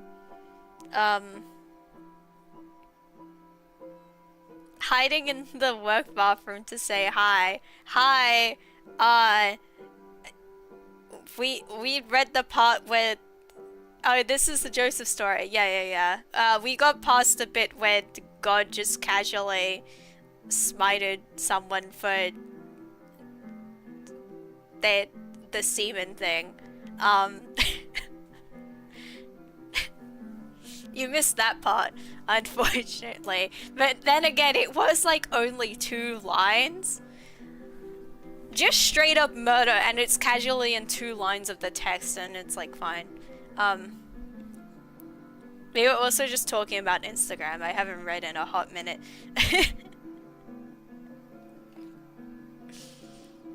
I had a dream where you all worshipped me. Yeah, I also like brought this up. It's like I don't know whose fucking side to take in this whole conflict, because this is the thing with the Bible, is that you can't trust any of these bitches when they're writing. Like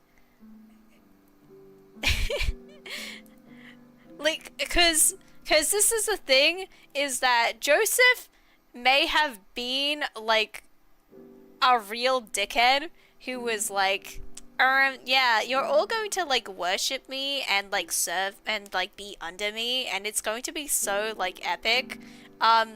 Or maybe he was just a bit strange and he was having like and he was being having a schizo moment where like you believe your dreams to be true, and if you just see shit in your dreams you go like I that like happened, that's like true, that's like divine truth. Like who, we just don't fucking know. I it's like it's also like not like good to just want to like murder your sibling. It's the thing. And then like and then being like no, we won't kill him though. We will just sell him like a slave to someone to someone else and then lie about him being dead. Like kind of everyone is just terrible in this situation. It's so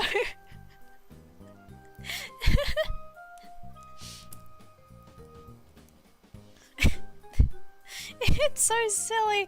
Oh my gosh. But yeah, so Joseph gets his ass thrown in jail. Oh yeah, also they just mentioned that Joseph was like handsome for some reason. That's why we ended up talking about Instagram, because the Bible just tells you he's like handsome, and it's like, okay, like what good is this information? Is this like he would do well in the Instagram algorithm? Like what why does this need to be specified? Who fucking knows? I do reckon if we like had the ability to talk to all these like guys back then though, they would all be fucking assholes. They'd all suck ass. It's like what was it, like Sunny in Philadelphia, where everyone is like the worst.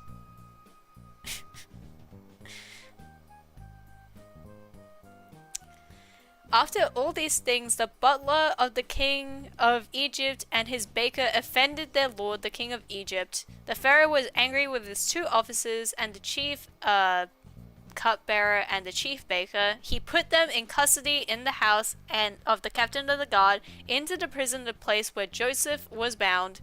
The captain of the guard assigned them to Joseph, and he took care of them. They stayed in prison many days. They both dreamed a dream, each man his dream, in one night, each man according to their interpretation of his dream. The cupbearer and the baker of the king of Egypt, who were bound in prison, Joseph came into them in the morning and saw them, and saw that they were sad. He asked Pharaoh's officers who were with him in custody in his master's house, saying, "Why do you look so sad today?" They said to him, "We have dreamed a dream, and there is no one who can interpret it." Joseph said to them, "Don't interpretations belong to God? Please tell it to me." The chief cupbearer told his dream to Joseph and said to him, "In my dream, behold, a vine was in front of me, and in the vine were 3 branches. It was as though it budded, it blossomed, and its clusters produced ripe grapes. Pharaoh's cup was in my hand, and I took the grapes and pressed them into Pharaoh's cup. And I gave the cup into Pharaoh's hand." Joseph said to him, "This is its interpretations. The 3 branches are 3 days. Within 3 more days, Pharaoh will lift up your head and restore you to your office. You will give Pharaoh's cup into his hand the way you did when you were his cupbearer. But remember me when it is well with you. Please show kindness to me and make mention of me to Pharaoh and bring me out of this house, for indeed I was stolen away out of the land of the Hebrews, and here also I have done nothing that they should put me into the dungeon." When the chief baker saw that the interpretation was good, he said to Joseph, "I also was in my dream, and behold, 3 baskets of white bread were on my head. In the uppermost basket there were all kinds of baked food for Pharaoh, and the birds ate them out of the basket on my head." Joseph answered, "This is its interpretation. The 3 baskets are 3 days. Within 3 more days, Pharaoh will lift up your head from off you, and will hang you on a tree, and the birds will eat your flesh from off you." The third day, which was the Pharaoh's birthday, he made a feast for all his servants, and he lifted up the head of the chief cupbearer and the head of the chief baker among his servants. He restored the chief cupbearer into his position again, and he gave the cup into Pharaoh's hands. But he hanged the chief baker as Joseph had interpreted to them. Yet the chief cupbearer didn't remember Joseph, but forgot him. Rip Joseph. At the end of 2 full years, Pharaoh dreamed, and behold, he stood by the river. Behold, 7 cattle came up out of the river. They were sleek and fat, and they fed in the marsh grass. Behold, 7 of the cattle came up after them out of the river, ugly and thin, and stood by the other cattle on the brink of the river. The ugly and thin cattle ate up the 7 sleek and fat cattle. So Pharaoh awoke. He slept and dreamed a second time. And behold, 7 heads of grain came up on one stalk, healthy and good. Behold, 7 heads of grain, thin and blasted with the east wind, sprung up after them. The thin heads of grain swallowed up the 7 healthy and full ears. Pharaoh awoke, and behold, it was a dream. In the morning his spirit was troubled, and he sent out and called for all of Egypt's magicians and wise men. Pharaoh told him his dreams, but there was no one who could interpret them to Pharaoh. Then the chief cupbearer spoke to Pharaoh, saying, I remember my faults today. Pharaoh was angry with his servants and put me in custody in the house of the captain of the guard with the chief baker. We dreamed a dream in one night, he and I. Each man dreamed according to the interpretation of his dream. There was with us there a young man, a Hebrew servant to the captain of the guard, and we told him, and he interpreted to us our dreams. He interpreted to each man according to his dream, as he interpreted to us, so it was. He restored me to my office, and he hanged him. Then Pharaoh sent and called Joseph, and they brought him hastily out of the dungeon. He shaved himself, changed his clothing, and came in to Pharaoh. Pharaoh said to Joseph, I have dreamed a dream, and there is no one who can interpret it. I have heard it said of you that when you hear a dream you can interpret it. Joseph asked Pharaoh, saying, It isn't in me. God will give Pharaoh an answer of peace.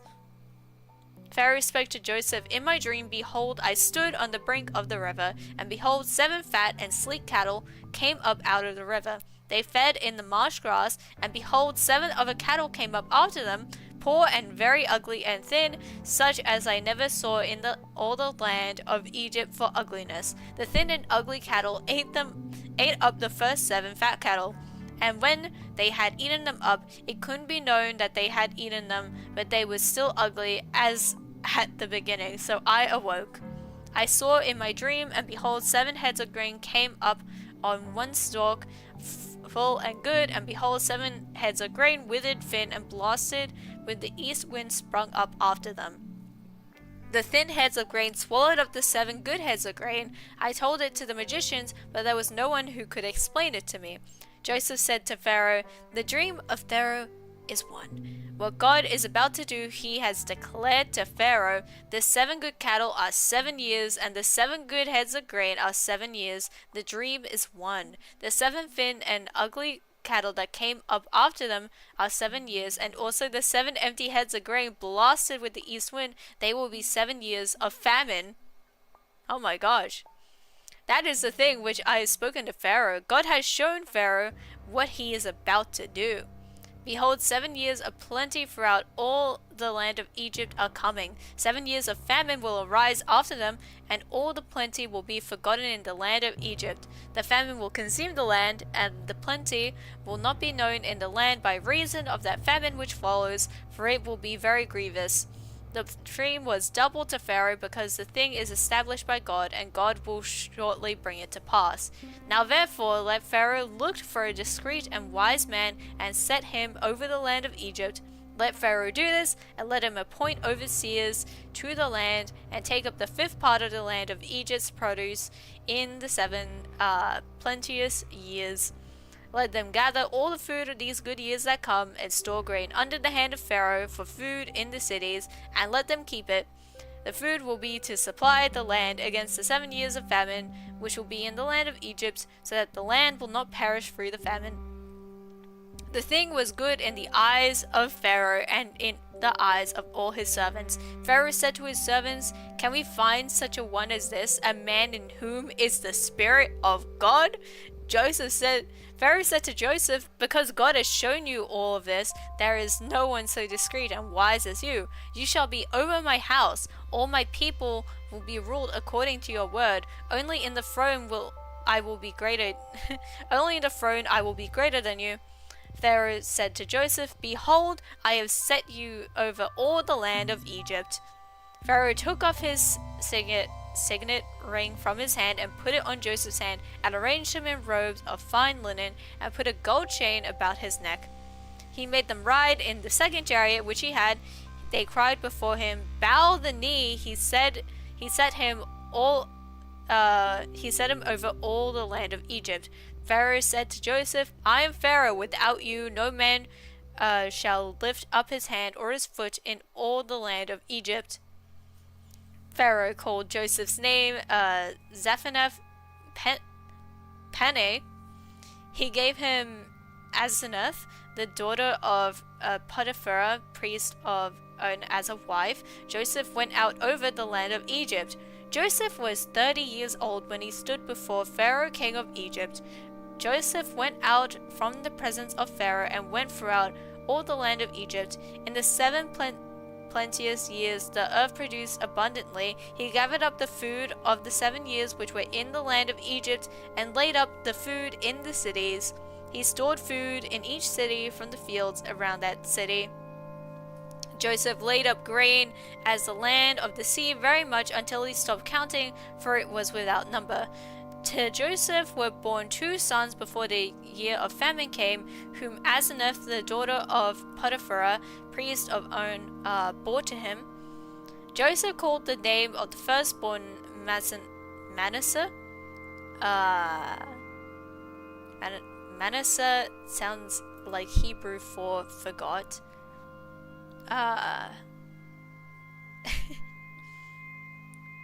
For he said, "God has made me forget all my toil and all my father's house." The name of the second he called Ephraim. Ephraim sounds like Hebrew for twice fruitful. "For God has made me fruitful in the land of my affliction." The 7 years of plenty that were in the land of Egypt came to an end. The 7 years of famine began to come, just as Joseph had said. There was famine in all lands, but in all the land of Egypt there was bread. When all the land of Egypt was famished, the people cried to Pharaoh for bread, and Pharaoh said to all the Egyptians, "Go to Joseph, what he says to you, do." The famine was over all the surface of the earth. Joseph opened all the storehouses and sold to the Egyptians. The famine was severe in the land of Egypt. All countries came into Egypt to Joseph to buy grain, because the famine was severe in all the earth.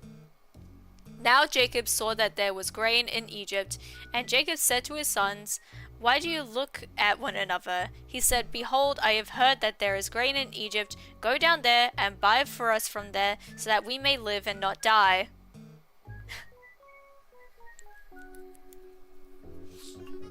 Great. Joseph's 10 brothers went down to buy grain from Egypt, but Jacob didn't send Benjamin, Joseph's brother, with his brothers, for he said, "Lest perhaps harm happen to him." The sons of Israel came to buy among those who came, for the famine was in the land of Canaan. Joseph was the governor over the land. It was he who sold to all the people of the land. Joseph's brothers came and bowed themselves down to him with their faces to the earth. Ooh. Oh my gosh, he had his prophetic fucking dream, man. Joseph saw his brothers and he recognized them, but acted like a stranger to them and spoke roughly with them. He said, "Where did you come from?" They said, "From the land of Canaan to buy food." Joseph recognized his brothers, but they didn't recognize him. Joseph remembered the dreams which he dreamed about them and said to them, "You are spies. You have come to see the nakedness of the land." They said to him, "No, my lord, but your servants have come to buy food. We are all one man's sons. We are honest men. Your servants are not spies." He said to them, "No, but you have come to see the nakedness of the land." They said, "We, your servants, are 12 brothers, the sons of one man. in the land of Canaan, and behold, the youngest is today with our father, and one is no more. Joseph said to them, it is like I told you, saying, you are spies, bitch. By this you shall be tested. By the life of the Pharaoh you shall not go out from here unless your youngest brother comes here. Send one of you, and let him get your brother, and you shall be bound, that your words may be tested, whether there is truth in you, or else by the life of Pharaoh you surely you are spies. He put them all together into custody for 3 days. Joseph said to them the third day, do this and live, for I fear God. If you are honest men, then let one of your brothers be bound in your prison, but you go carry grain for the famine of your houses. Bring your youngest brother to me, so will your words be verified, and you won't die. They did so. They said to one another, we are certainly guilty concerning our brother, in that we saw the distress of his soul when he begged us, and we wouldn't listen. Therefore his distress has come upon us. Reuben answered them, saying, didn't I tell you, saying, don't sin against the child? And you wouldn't listen? Therefore also, behold, his blood is required. They didn't know that Joseph understood them, for there was an interpreter between them. Oh, how the turntables. He turned himself away from them and wept. Then he returned to them and spoke to them, and took Simeon from among them, and bound him before their eyes. Then Joseph gave a command to fill their bags of grain, and to restore each man's money into his sack, and to give them food for the way. So it was done to them. They loaded their donkeys with their grain, and departed from there.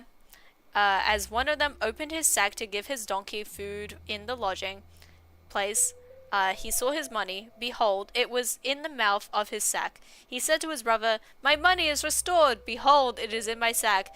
Their hearts failed them, and they turned trembling to one another, saying, What is this that God has done to us? They came to Jacob their father to the land of Canaan, and told him all that had happened to them, saying, the man, the lord of the land, spoke roughly with us, and took us for spies of the country. We said to him, we are honest men, we are no spies. We are 12 brothers, sons of our fathers. One is no more, and the youngest is today with our father in the land of Canaan. The man, the lord of the land, said to us, by this I will know that you are honest men. Leave one of your brothers with me, and take grain for the famine of your houses, and go your way. Bring your youngest brother to me. Then I will know that you are not spies, but that you are honest men. So I will deliver your brother to you, and you shall trade in the land. As they emptied their sacks, behold, each man's bundle of money was in his sack. When they and their father saw the bundles of money, they were afraid. Jacob their father said to them, you've bereaved me of my children. Joseph is no more, Simeon is no more, and you want to take Benjamin away. All these things are against me. Reuben spoke to his father, saying, kill my 2 sons if I don't bring him to you. Entrust him to my care, and I will bring him to you again. He said, my son shall not go down with you, for his brother is dead, and he only is left. If harm happens to him along the way in which you go, then you will bring down my gray hairs with sorrow to Sheol. The famine was severe in the land. When they had eaten up the grain which they had brought out of Egypt, their father said to them, go again, buy us a little more food. Judah spoke to him, saying, the man solemnly warned us, saying, you shall not see my face unless your brother is with you. But if you'll send our brother with us, we'll go down and buy you food. But if you don't send him, we won't go down. For the man said to us, you shall not see my face unless your brother is with you. Israel said, why did you treat me so badly, telling the man that you had another brother? They said, the man asked directly concerning ourselves and concerning our relatives, saying, is your father still alive? Have you another brother? We just answered his questions. Is there any way we could know that he would say, bring your brother down? Judah said to Israel his father, send the boy with me, and we'll get up and go, so that we may live and not die, both we and you and our little ones. I'll be collateral for him. From my hand you will require him. If I don't bring him to you and set him before you, then let me bear the blame forever. For if we had delayed, surely we would have returned a second time by now. I just love that Joseph started all this fucking drama. It's so petty.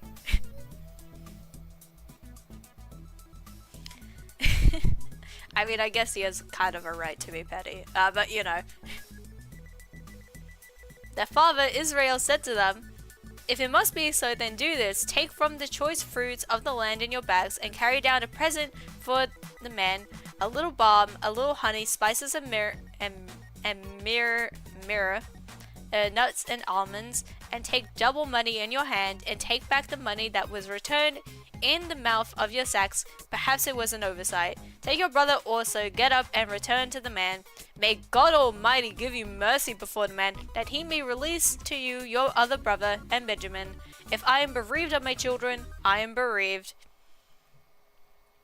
The men took their present, and they took double money in their hand and Benjamin, and got up, went down to Egypt, and stood before Joseph. When Joseph saw Benjamin with them, he said to the steward of his house, "Bring the men into the house, and butcher an animal, and prepare, for the men will dine with me at noon." The man did as Joseph commanded, and the man brought the men to Joseph's house. The men were afraid because they were brought to Joseph's house, and they said, "Because of the money that was returned in our sacks the first time we're brought in, that he may seek occasion against us, attack us, and seize us as slaves along with our donkeys." They came near to the steward of Joseph's house, and they spoke to him at the door of the house, and said, "O my lord, we indeed came down the first time to buy food.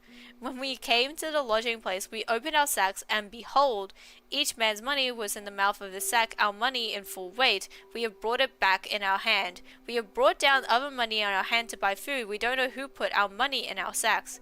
He said, "Peace be with you. Don't be afraid. Your God and the God of your father has given you treasure in your sacks. I received your money." He brought Simeon out to them. The man brought the men into Joseph's house and gave them water, and they washed their feet. He gave their donkeys fodder. They prepared the present for Joseph's coming at noon, for they heard that they should eat bread there. When Joseph came home, they brought him the present which was in their hand into the house, and bowed themselves down to the earth before him. He asked them of their welfare, and said, "Is your father well, the old man of whom you spoke? Is he yet alive?" They said, "Your servant, our father, is well. He is still alive." They bowed down humbly. He lifted his eyes and saw Benjamin, his brother, his mother's son, and said, "Is this your youngest brother, of whom you spoke to me?" He said, "God be gracious to you, my son." Joseph hurried, for his heart yearned over his brother, and he sought a place to weep. He entered into his room and wept there. He washed his face and came out. He controlled himself and said, "Serve the meal." Joseph's having a bit of a moment. They served him by himself, and them by themselves, and the Egyptians who ate with him by themselves, because the Egyptians don't eat with the Hebrews, for that is an abomination to the Egyptians. Okay, just segregation. Don't worry about it. They sat before him, and the firstborn according to his birthright, and the youngest according to his youth, and the men marveled with one another. He sent portions to them from before him, but Benjamin's portion was 5 times as much as any of theirs. They drank and were merry with him. He commanded the steward of his house, saying, "Fill the men's sacks with food, as much as they can carry, and put each man's money in his sack's mouth. Put my cup, the silver cup, in the sack's mouth of the youngest with his grain money." He did according to the word that Joseph had spoken. As soon as the morning was light, and the men were sent away, they and their donkeys. When they had gone out of the city and were not yet far off, Joseph said to his steward, "Up, follow after the men. When you overtake them, ask them, 'Why have you rewarded evil for why have you rewarded evil for good? Isn't this that from which my Lord drinks, and by which he indeed divines? You have done evil in doing so.'"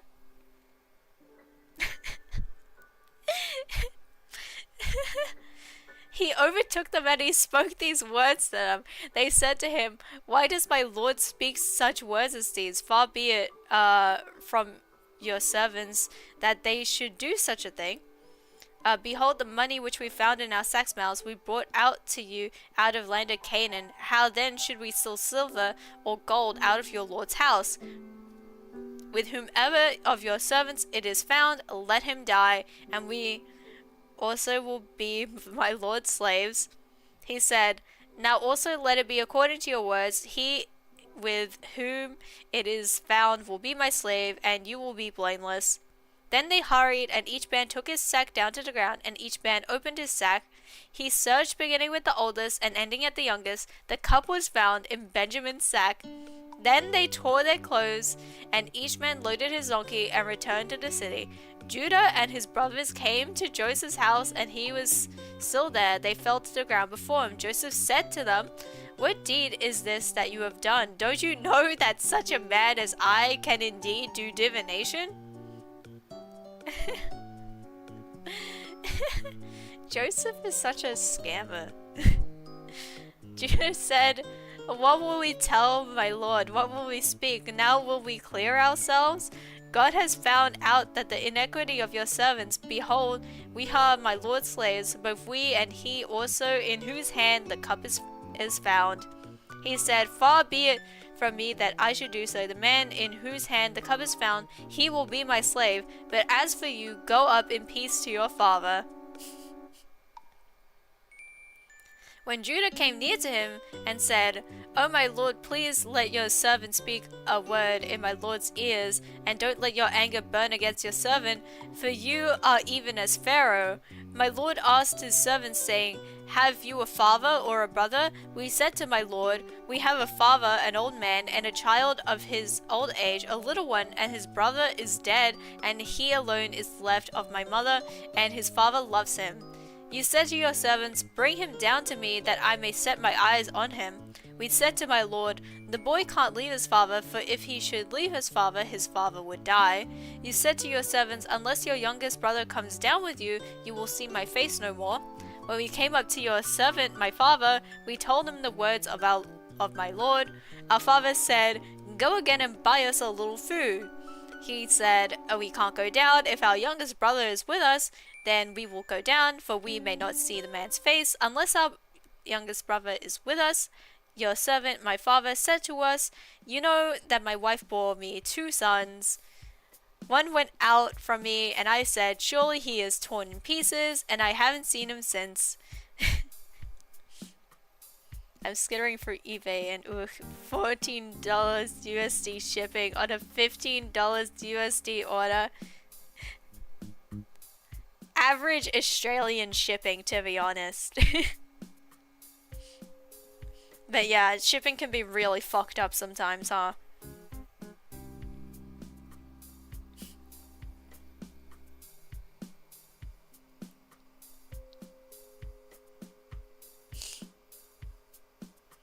You know, that's what fucking Joseph had an issue with. They didn't pay their shipping fee when they were delivering their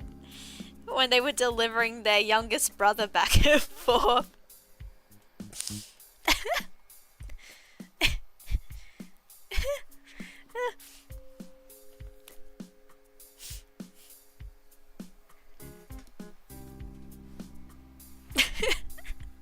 That's fucking stupid. That's a bad joke. Yeah,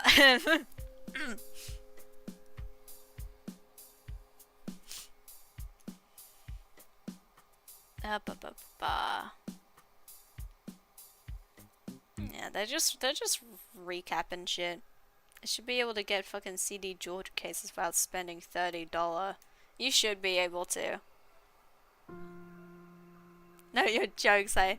No, your good jokes. I just have brain bad at the moment. I wasn't like taking your lack of response as being like, oh, like I'm so bad. I'm just like, damn, that I'm not sure if that one's on the list of top 10 jokes that have been made. I could be funnier, I think.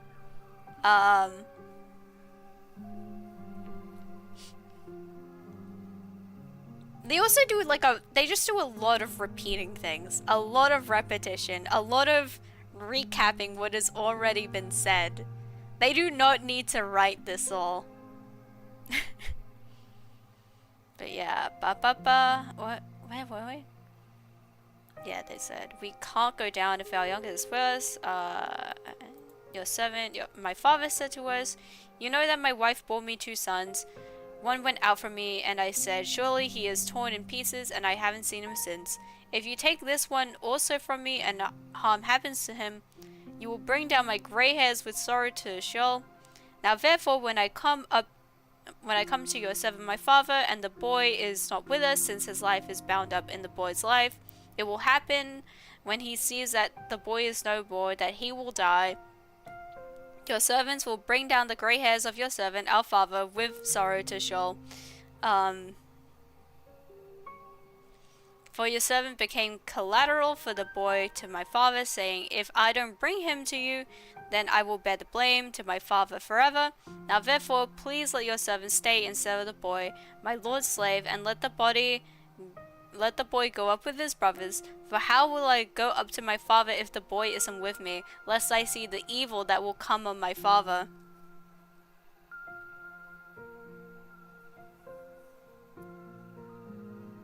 Jewel cases are like, just like fragile, rigid plastic, and yet they're like super fucking unreasonably priced. The type of price that would be so much easier to stomach if only I had a job. If only you had monies. If only we all had monies.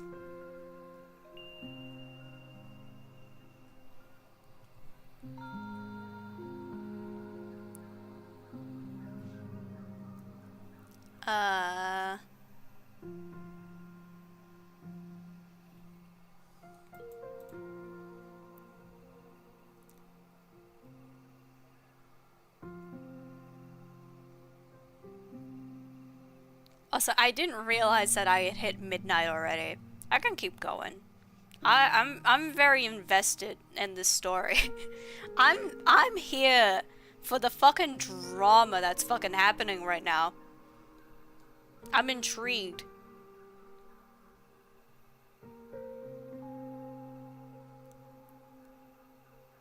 I need burning CDs to be a useful skill because I find it fun, but I feel bad spending money on something that is simply funsies. The pain of having hobbies that you enjoy and that you invest money in to no financial benefit. You're ballin'. I'm ballin'.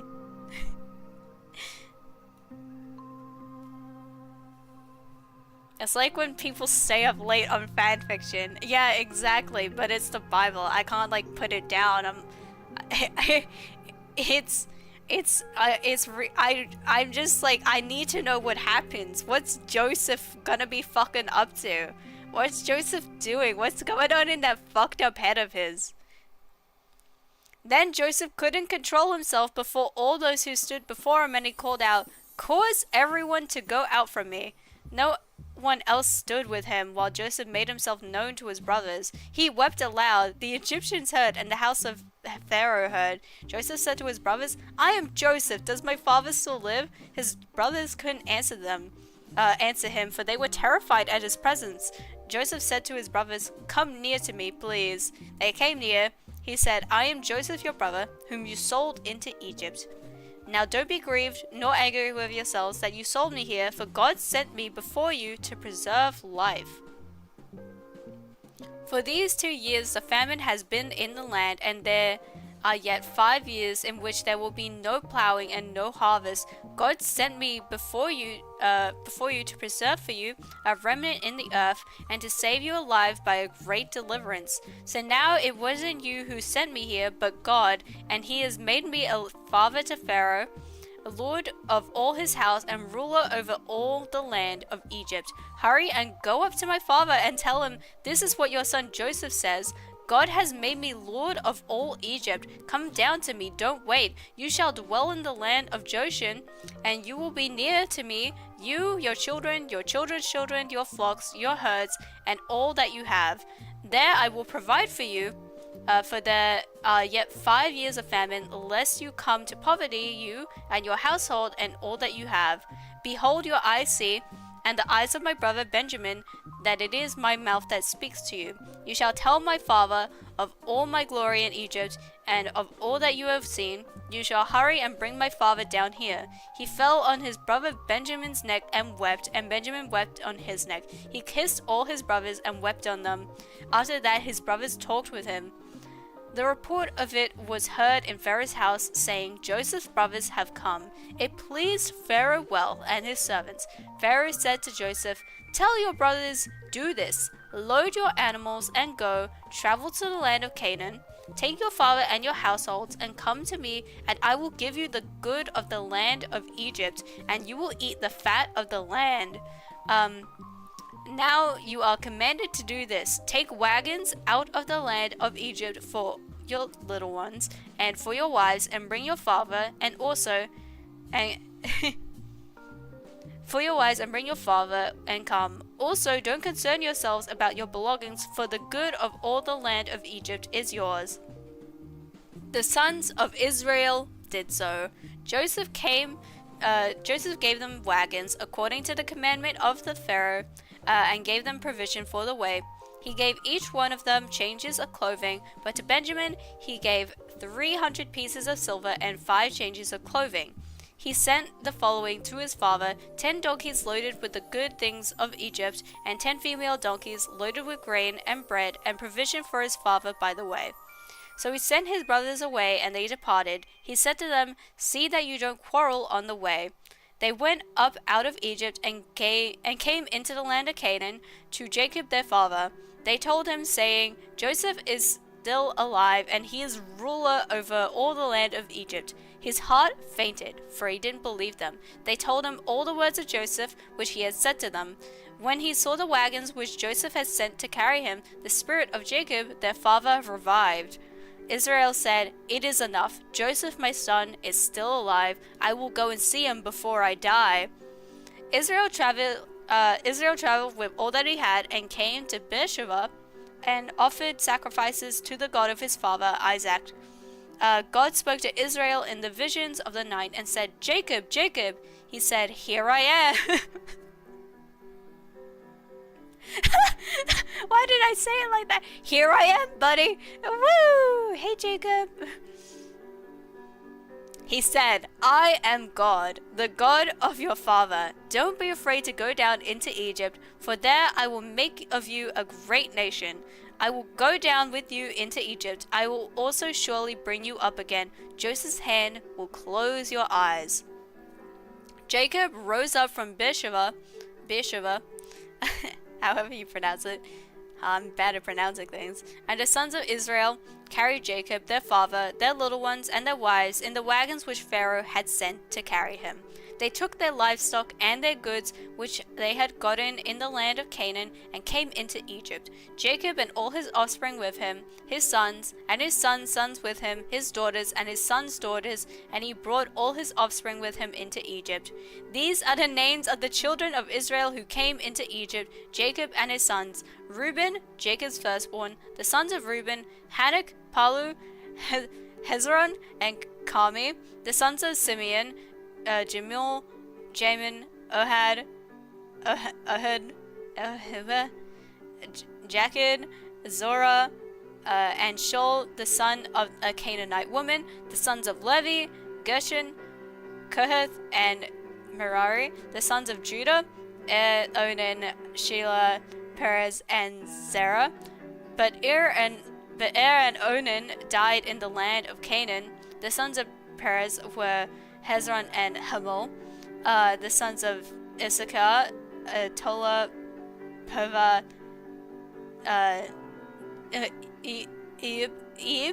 Ob, I don't know, and Shimron.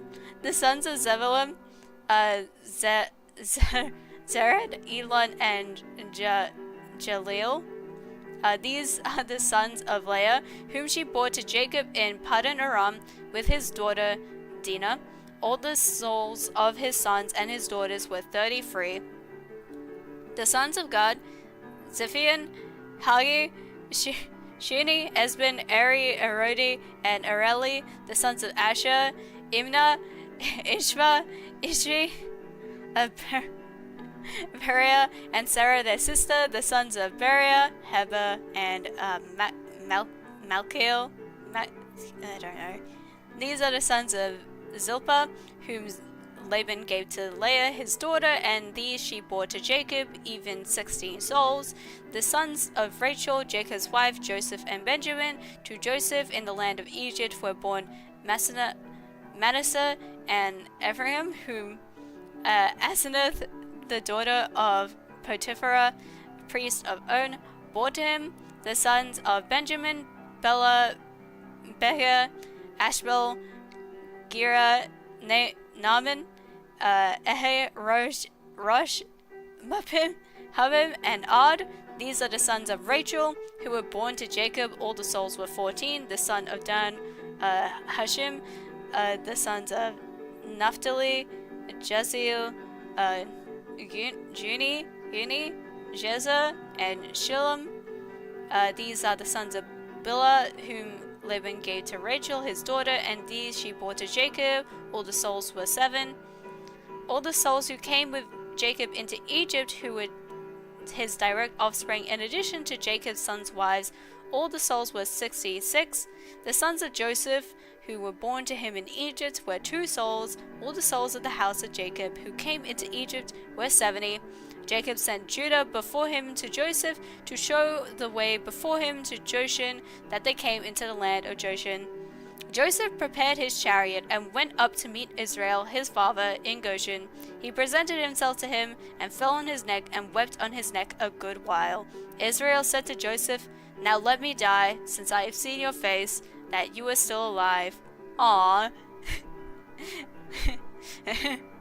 Joseph said to his brothers and to his father's house, "I will go up and speak with Pharaoh, and I will tell him, my brothers, my father's house, those who are in the land of Canaan, have come to me. These men are shepherds, for they have been keepers of livestock, and they have brought their flocks and their herds, and all that they have. It will happen when Pharaoh summons you, and will say, 'What is your occupation?' that you shall say, 'Your servants have been keepers of livestock from our youth, even until now, both we and our fathers, that you may dwell in the land of Goshen. For every shepherd is an abomination to the Egyptians." My gosh. Then Joseph went in and told Pharaoh and said, "My father and my brothers with their flocks, their herds, and all that they own have come out of the land of Canaan, and behold, they are in the land of Goshen." From among his brothers he took 5 men and presented them to Pharaoh. Pharaoh said to his brothers, "What is your occupation?" They said to Pharaoh, "Your servants are shepherds, both we and our fathers." They also said to Pharaoh, "We have come to live as foreigners in the land, for there is no pasture for your servants' flocks, for the famine is severe in the land of Canaan. Now therefore, please let your servants dwell in the land of Goshen." Pharaoh spoke to Joseph, saying, "Your father and your brothers have come to you. The land of Egypt is before you. Make your father and your brothers dwell in the best of the land. Let them dwell in the land of Goshen. If you know any able men among them, then put them in charge of my livestock." Joseph brought in Jacob his father and set him before Pharaoh, and Jacob blessed the Pharaoh. Pharaoh said to Jacob, "How old are you?" Jacob said to Pharaoh, "The years of my pilgrimage are 130 years. The days of the years of my life have been few and evil. They have not attained to the days of the years of my life of my fathers, and in the days of their pilgrimage." I need to take a sip of a drink.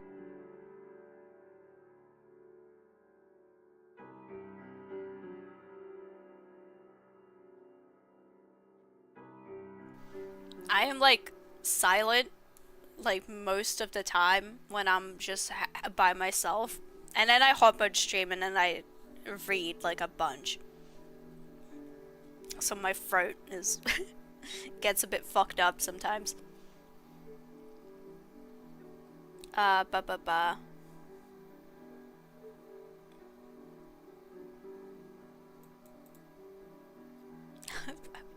I've a flashback of amnesia where I forget like what I just read. Where was I up to? How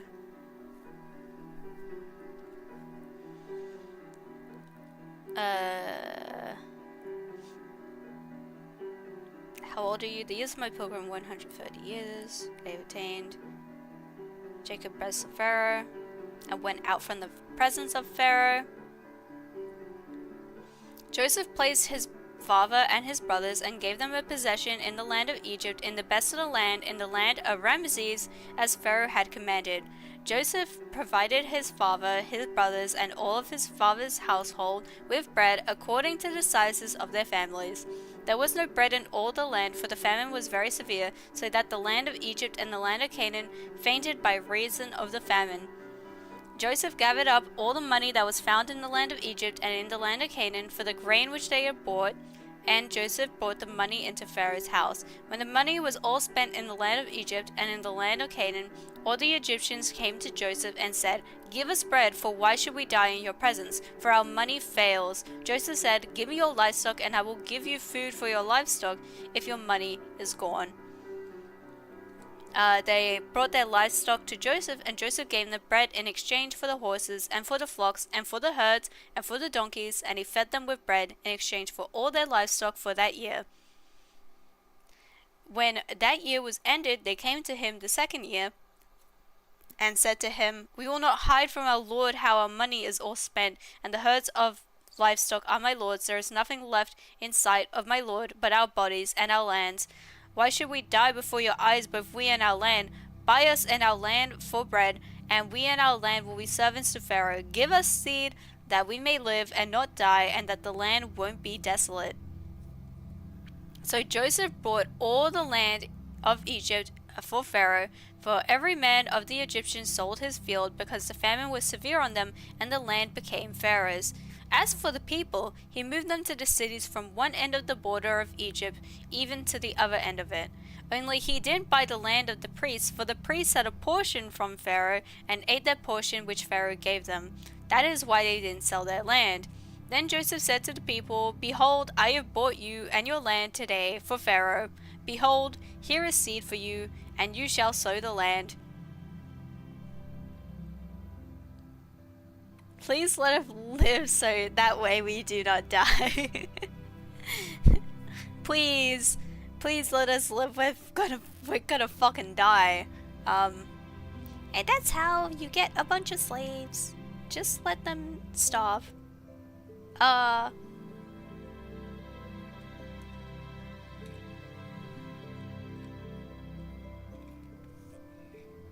What?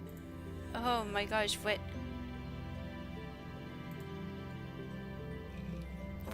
Where did my brain just go? Oh yeah, but the priests are really funny. Don't worry about the priests. They got their fill of food. Everyone else is everyone else is fucked though. Only, as always, the church on top, baby.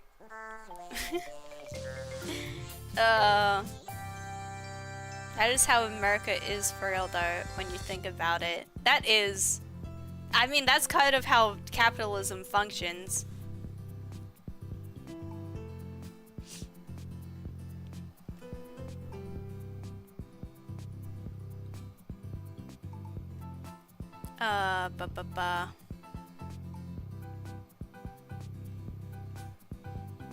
Joseph said to the people, "Behold, I have bought you and your land today for Pharaoh. Behold, here is the seed for you, and you shall sow the land.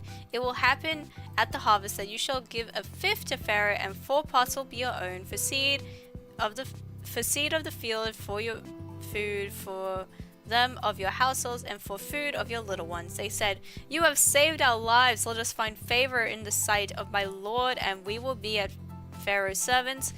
Joseph made it a statute concerning the land of Egypt to this day that Pharaoh should have the fifth. Only the land of the priests alone didn't become Pharaoh's. Israel lived in the land of Egypt, in the land of Goshen, and they got themselves possessions therein, and were fruitful and multiplied exceedingly. Jacob lived in the land of Egypt 17 years, so the days of Jacob, the years of his life, were 147 years. The time came near that Israel must die, and he called to his son Joseph and said to him, "If now I have found favor in your sight, please put your hand under my thigh and deal kindly and truly with me. Please don't bury me in Egypt. But when I sleep with my fathers, you shall carry me out of Egypt and bury me in their burying place." Joseph said, "I will do as you have said." Israel said, "Swear to me." And he swore to him. Then Israel bowed himself on the bed's head. After these things, someone said to Joseph, "Behold, your father is sick." He took them with his two sons, Manasseh and Ephraim. Someone told Jacob and said, "Behold, your son Joseph comes to you." And Israel strengthened himself and sat on the bed. Jacob said to Joseph, "God Almighty appeared to me at Luz in the land of Canaan and blessed me, and said to me, Behold, I will make you fruitful and multiply you, and I will make you a company of peoples, and will give this land to your offspring after you for an everlasting possession." I love when OBS disconnects for a second. I don't know when it like cuts out. But Jacob said to Joseph, "God Almighty appeared to me at Luz in the land of Canaan and blessed me, and said to me, Behold, I will make you fruitful and multiply you, and I will make of you a company of peoples, and I will give this land to your offspring after you for an everlasting possession. Now your two sons who were born to you in the land of Egypt before I came to you into Egypt are mine, Ephraim and Manasseh, even as Reuben and Simeon will be mine. Your offspring, whom you become the father of after them, will be yours. They will be called after the name of their brothers in their inheritance. Inheritance? Is it? I don't know why my brain suddenly went, is that really how you spell that word? But it is. My gosh. As for me, when I came from Paddan, Rachel died beside me in the land of Canaan on the way, when there was still some distance to come to Ephrath, and I buried her there on the way to Ephrath, also called Bethlehem. Israel saw Joseph's sons and said, "Who are these?" Joseph said to his father, "These are my sons, whom God has given me here." He said, Please bring them to me, and I will bless them." Now the eyes of Israel were dim for age, so that he couldn't see well. Joseph brought them near to him and kissed them and embraced them. Israel said to Joseph, "I didn't think I would see your face, and behold, God has let me see your offspring also." Joseph brought them out from between his knees and bowed himself with his face to the earth. Joseph took them both, Ephraim in his right hand toward Israel's left hand, and Manasseh in his left hand towards Israel's right hand, and brought them near to him. Israel stretched out his right hand and laid it on Ephraim's head, who was the younger, and his left hand on Manasseh's head, guiding his hands knowingly, for Manasseh was the firstborn. He blessed Joseph and said, "The God before whom my fathers Abraham and Isaac walked, the God who has fed me all my life long to this day, the angel who has redeemed me from all evil, bless the lad." bless the lads. Blimey. Bless the lads, and let my name be named on them, and in the name of my fathers Abraham and Isaac. Let them grow into a multitude upon the earth. When Joseph saw that his father laid his right hand on the head of Ephraim, it displeased him. He held up his father's hand to remove it from Ephraim's head to Manasseh's head. Joseph said to his father, "Not so, my father, for this is the firstborn. Put your right hand on his head." His father refused and said, "I know, my son, I know. He also will become a people, and he also will be great. However, his younger brother will be greater than he, and his offspring will become a multitude of nations." Sometimes I forget about British people, but like you listen to them and they really do sound like that all the time. Like the accent isn't even a bit. Yeah.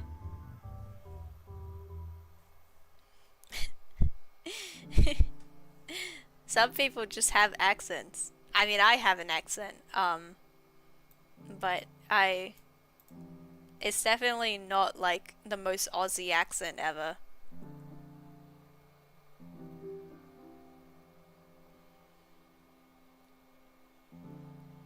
He blessed them that day, saying, "Israel will bless in your name," saying, God make you as Ephraim and as Manasseh." He set Ephraim before Manasseh, Israel said to Joseph, "Behold, I am dying, but God will be with you and bring you again to the land of your fathers. Moreover, I have given to you one portion above your brothers, which I took out of the hand of the Amorite with my sword and with my bow." I'm normal about every other accent. I don't mind thick accents, but British people specifically, white on white violence, I can't get normal about it. Which sucks because I'm gonna be going to the UK. You're gonna have to work out these highly bigoted thoughts of yours.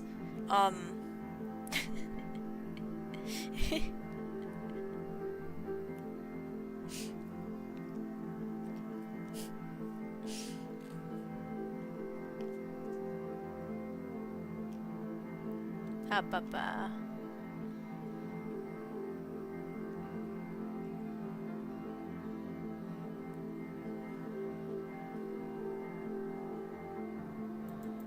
Jacob called to his sons and said, "Gather yourselves together, that I may tell you that which will happen to you in the days to come. Assemble yourselves and hear, you sons of Jacob. Listen to Israel, your father." Oh, this next part's gonna be important. Performing anti-British microaggressions. Yeah. What does Israel have to say? "Reuben, you are my firstborn, my might and the beginning of my strength, excelling in dignity and excelling in power, boiling over like water. You shall not excel, because you went up to your father's bed, then defiled it. He went up to my couch. Simeon and Levi are brothers. Their swords are weapons of violence. My soul, don't come into their council. My glory, don't be united to their assembly. For in their anger they killed men. In their self-will they hamstrung cattle. Cursed be their anger, for it was fierce, and their wrath, for it was cruel. I will divide them in Jacob and scatter them in Israel. Judah, your brothers will praise you. Your hand will be on the neck of your enemies. Your father's sons will bow down before you. Judah is a lion's cub. From the prey, my son, you have gone up. He stooped down. He crouched as a lion, as a lioness. Who will rouse him up? The scepter will not depart from Judah, nor the ruler's staff from between his feet, until he comes to whom it belongs. The obedience of the peoples will be to him, binding his foal to the vine, his donkey's colt to the choice vine. He has washed his garments in wines, his robes in the blood of grapes. His eyes will be red with wine, his teeth white with milk. The issue is that every time I think I should be nicer to the British, I think, well, okay, but being mean to the British is base. Yeah, it's true.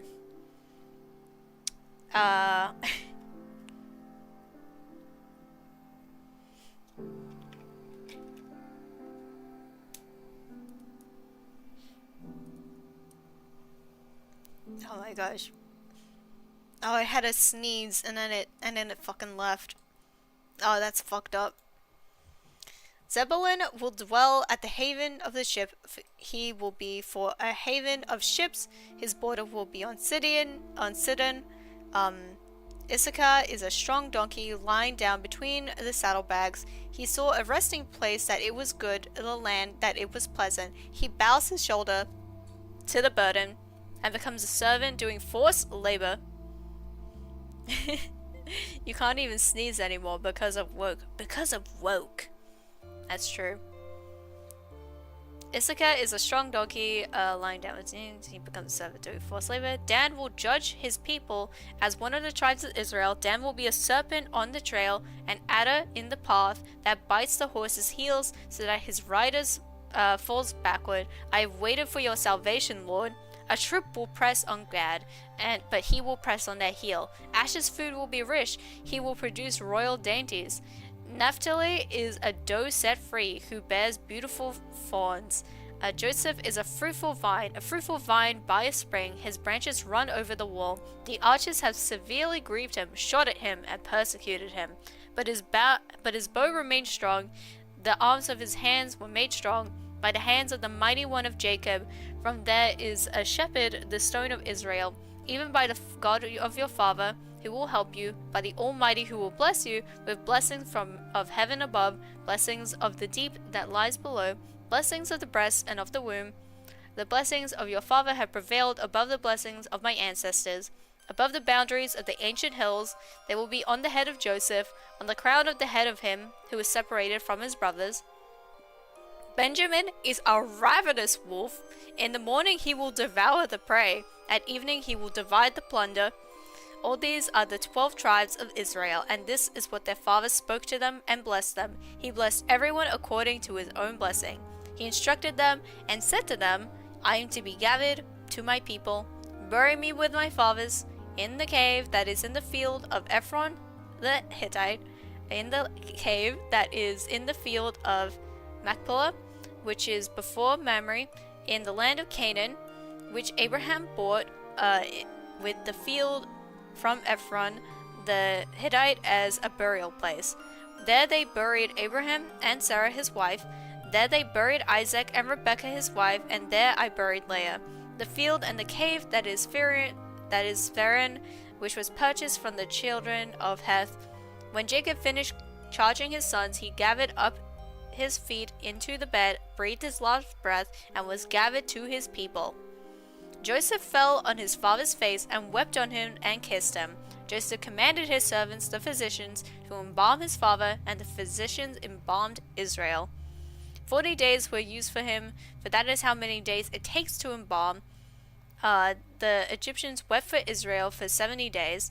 When the days of weeping for him were past, Joseph spoke to Pharaoh's staff, saying, If now I have found favor in your eyes, please speak in the ears of Pharaoh, saying, My father made me swear, saying, Behold, I am dying. Bury me in my grave, which I have dug for myself in the land of Canaan. Now therefore, please let me go up and bury my father, and I will come again. The Pharaoh said, Go up and bury your father, just like he made you swear. Joseph went up to bury his father, and with him went up all the servants of Pharaoh, the elders of his house, all the elders of the land of Egypt, all the house of Joseph, his brothers, and his father's house. Only their little ones, their flocks, and their herds they left in the land of Goshen. Both chariots and horsemen went up with him. It was a very great company. They came to the threshing floor of Atad, which is beyond the Jordan, and there they lamented with a very great and severe lamentation. He mourned for his father 7 days. When the inhabitants of the land, the Canaanites, saw the mourning in the floor of Atad, they said, This is a grievous mourning by the Egyptians. Therefore its name was called Abel Mizraim, which is beyond the Jordan. His sons did to him just as he commanded them, for his sons carried him into the land of Canaan and buried him in the cave of the field of Machpelah, which Abraham bought with the field as a possession for a burial site, from Ephron the Hittite near Mamre. Joseph returned into Egypt, he and his brothers, and all that went up with him to bury his father, after he had buried his father. When Joseph's brothers saw that their father was dead, they said, It may be that Joseph will hate us and will fully pay us back for all the evil which we did to him. They sent a message to Joseph saying, Your father commanded before he died, saying, You shall tell Joseph, Now please forgive the disobedience of your brothers and their sin, because they did evil to you. Now please forgive the disobedience of the servants of the God of your father. Joseph wept when they spoke to him. His brothers also went and fell down before his face, and they said, Behold, we are your servants. Joseph said to them, Don't be afraid, for am I in the place of God? As for you, you meant evil against me, but God meant it for good, to save many people alive, as is happening today. Now therefore don't be afraid. I will provide for you and your little ones. He comforted them and spoke kindly to them. Joseph lived in Egypt, he and his father's house. Joseph lived 110 years. Joseph saw Ephraim's children to the third generation. The children also of Mecca, the son of Manasseh, were born on Joseph's knees. Joseph said to his brothers, I am dying, but God will surely visit you and bring you up out of this land, to the land which he swore to Abraham, to Isaac, and to Jacob. Joseph took an oath from the children of Israel, saying, God will surely visit you, and you shall carry up my bones from here. So Joseph died being 110 years old, and they embalmed him, and he was put in a coffin in Egypt. And that is the end of Genesis. Woo! Hooray!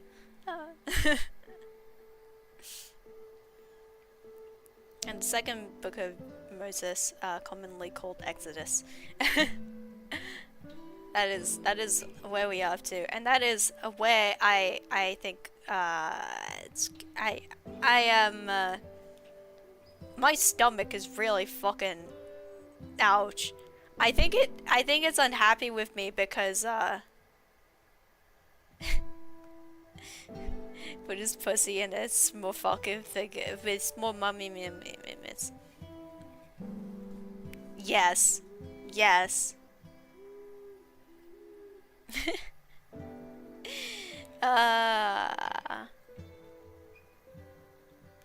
Oh my fucking gosh, my stomach. This morning I just ate like 4 pikelets, which are kind of like pre-made like pancakes, but they're kind of nothing like pancakes. And I put them in the toaster, and then I put maple syrup and ice cream on top of them, and I ate 4 of those, and I think I fucked up my stomach. I think my stomach's really unhappy with me after all the pain and hardship I putting it through. I need to eat, but I can't turn my computer off yet because it's like still encoding some video. Oh god. How deep in the encoding is it?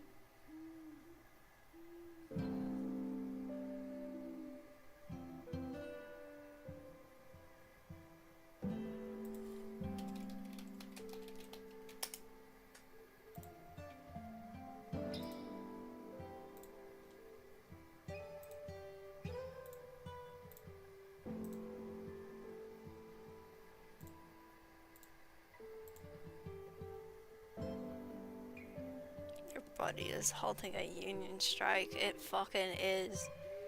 There was that anime that I never finished, but everyone went wild about it. The Cells at Work.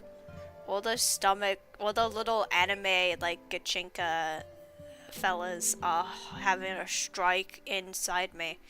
They don't like what I've done. I know, I set 3 different seasons of MLP to like encode in tandem. It's just kind of hard to tell. I have to do it for VLC instead of Handbrake because Handbrake doesn't do this. I don't know if it's something where maybe you can just lay down while it's encoding and then come back to it.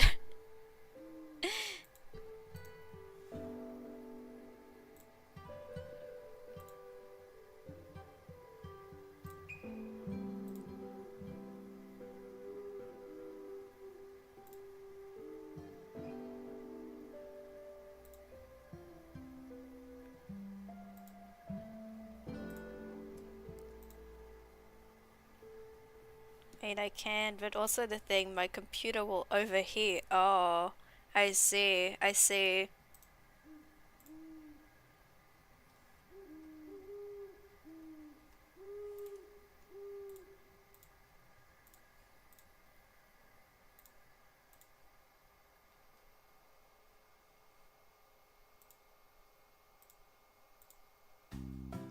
So I just want to show the Lolcat Bible cover.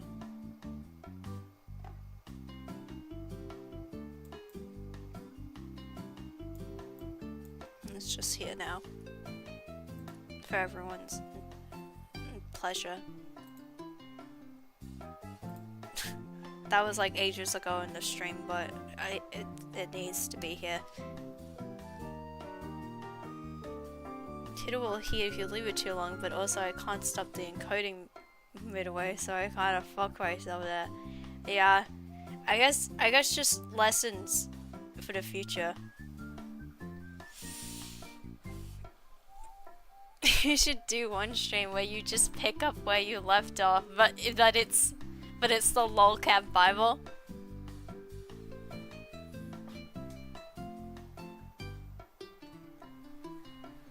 But you don't mention that anything has changed. I could have done that for like April Fools maybe. But I don't have the foresight to do things on holidays, on celebration days.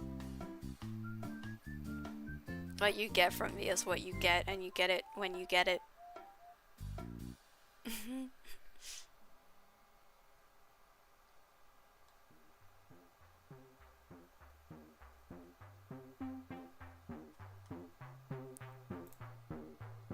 I should probably go. My stomach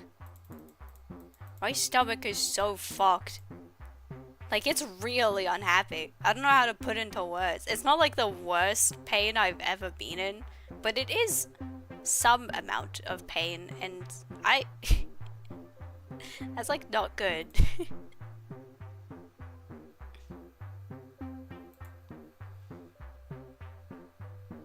Okay, I'm checking my progress on the encoding and like using my brain. I'm almost done with it. Hell yeah. Encoding, it's soon to be complete. Take a Tylenol and lay face down on the tile. Yeah. Yeah.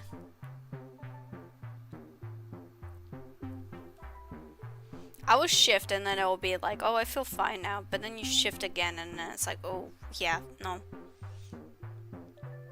No, that's bad. That's bad. I am going to leave and deal with my stomach.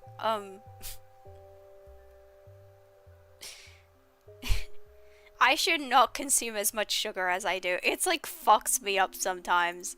But I also have issues. I love sugar too much. Yeah,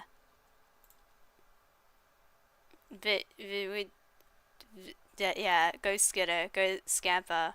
I'm just looking at the poll right now. Tomorrow, I don't know what I will be streaming, because it's like a 4-way tie between the different options.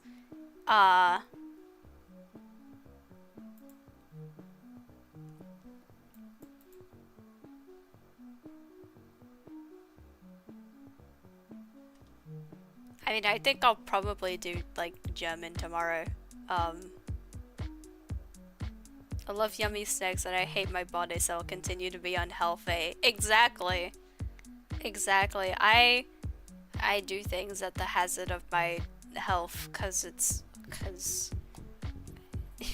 fine. Strogen stream indeed. Who knows what it will be until it fucking happens. It is the lolcat Bible in the box. Dead or alive until it is open. Yeah, I keep putting it up. I'm just gonna go. 1, 2, 3, meow meow meow. Goodbye. I'm glad we got to complete Genesis today. My thoughts on it is that it was pretty fucked up. And the Bible will probably continue to be fucked up, so I mean, whatever.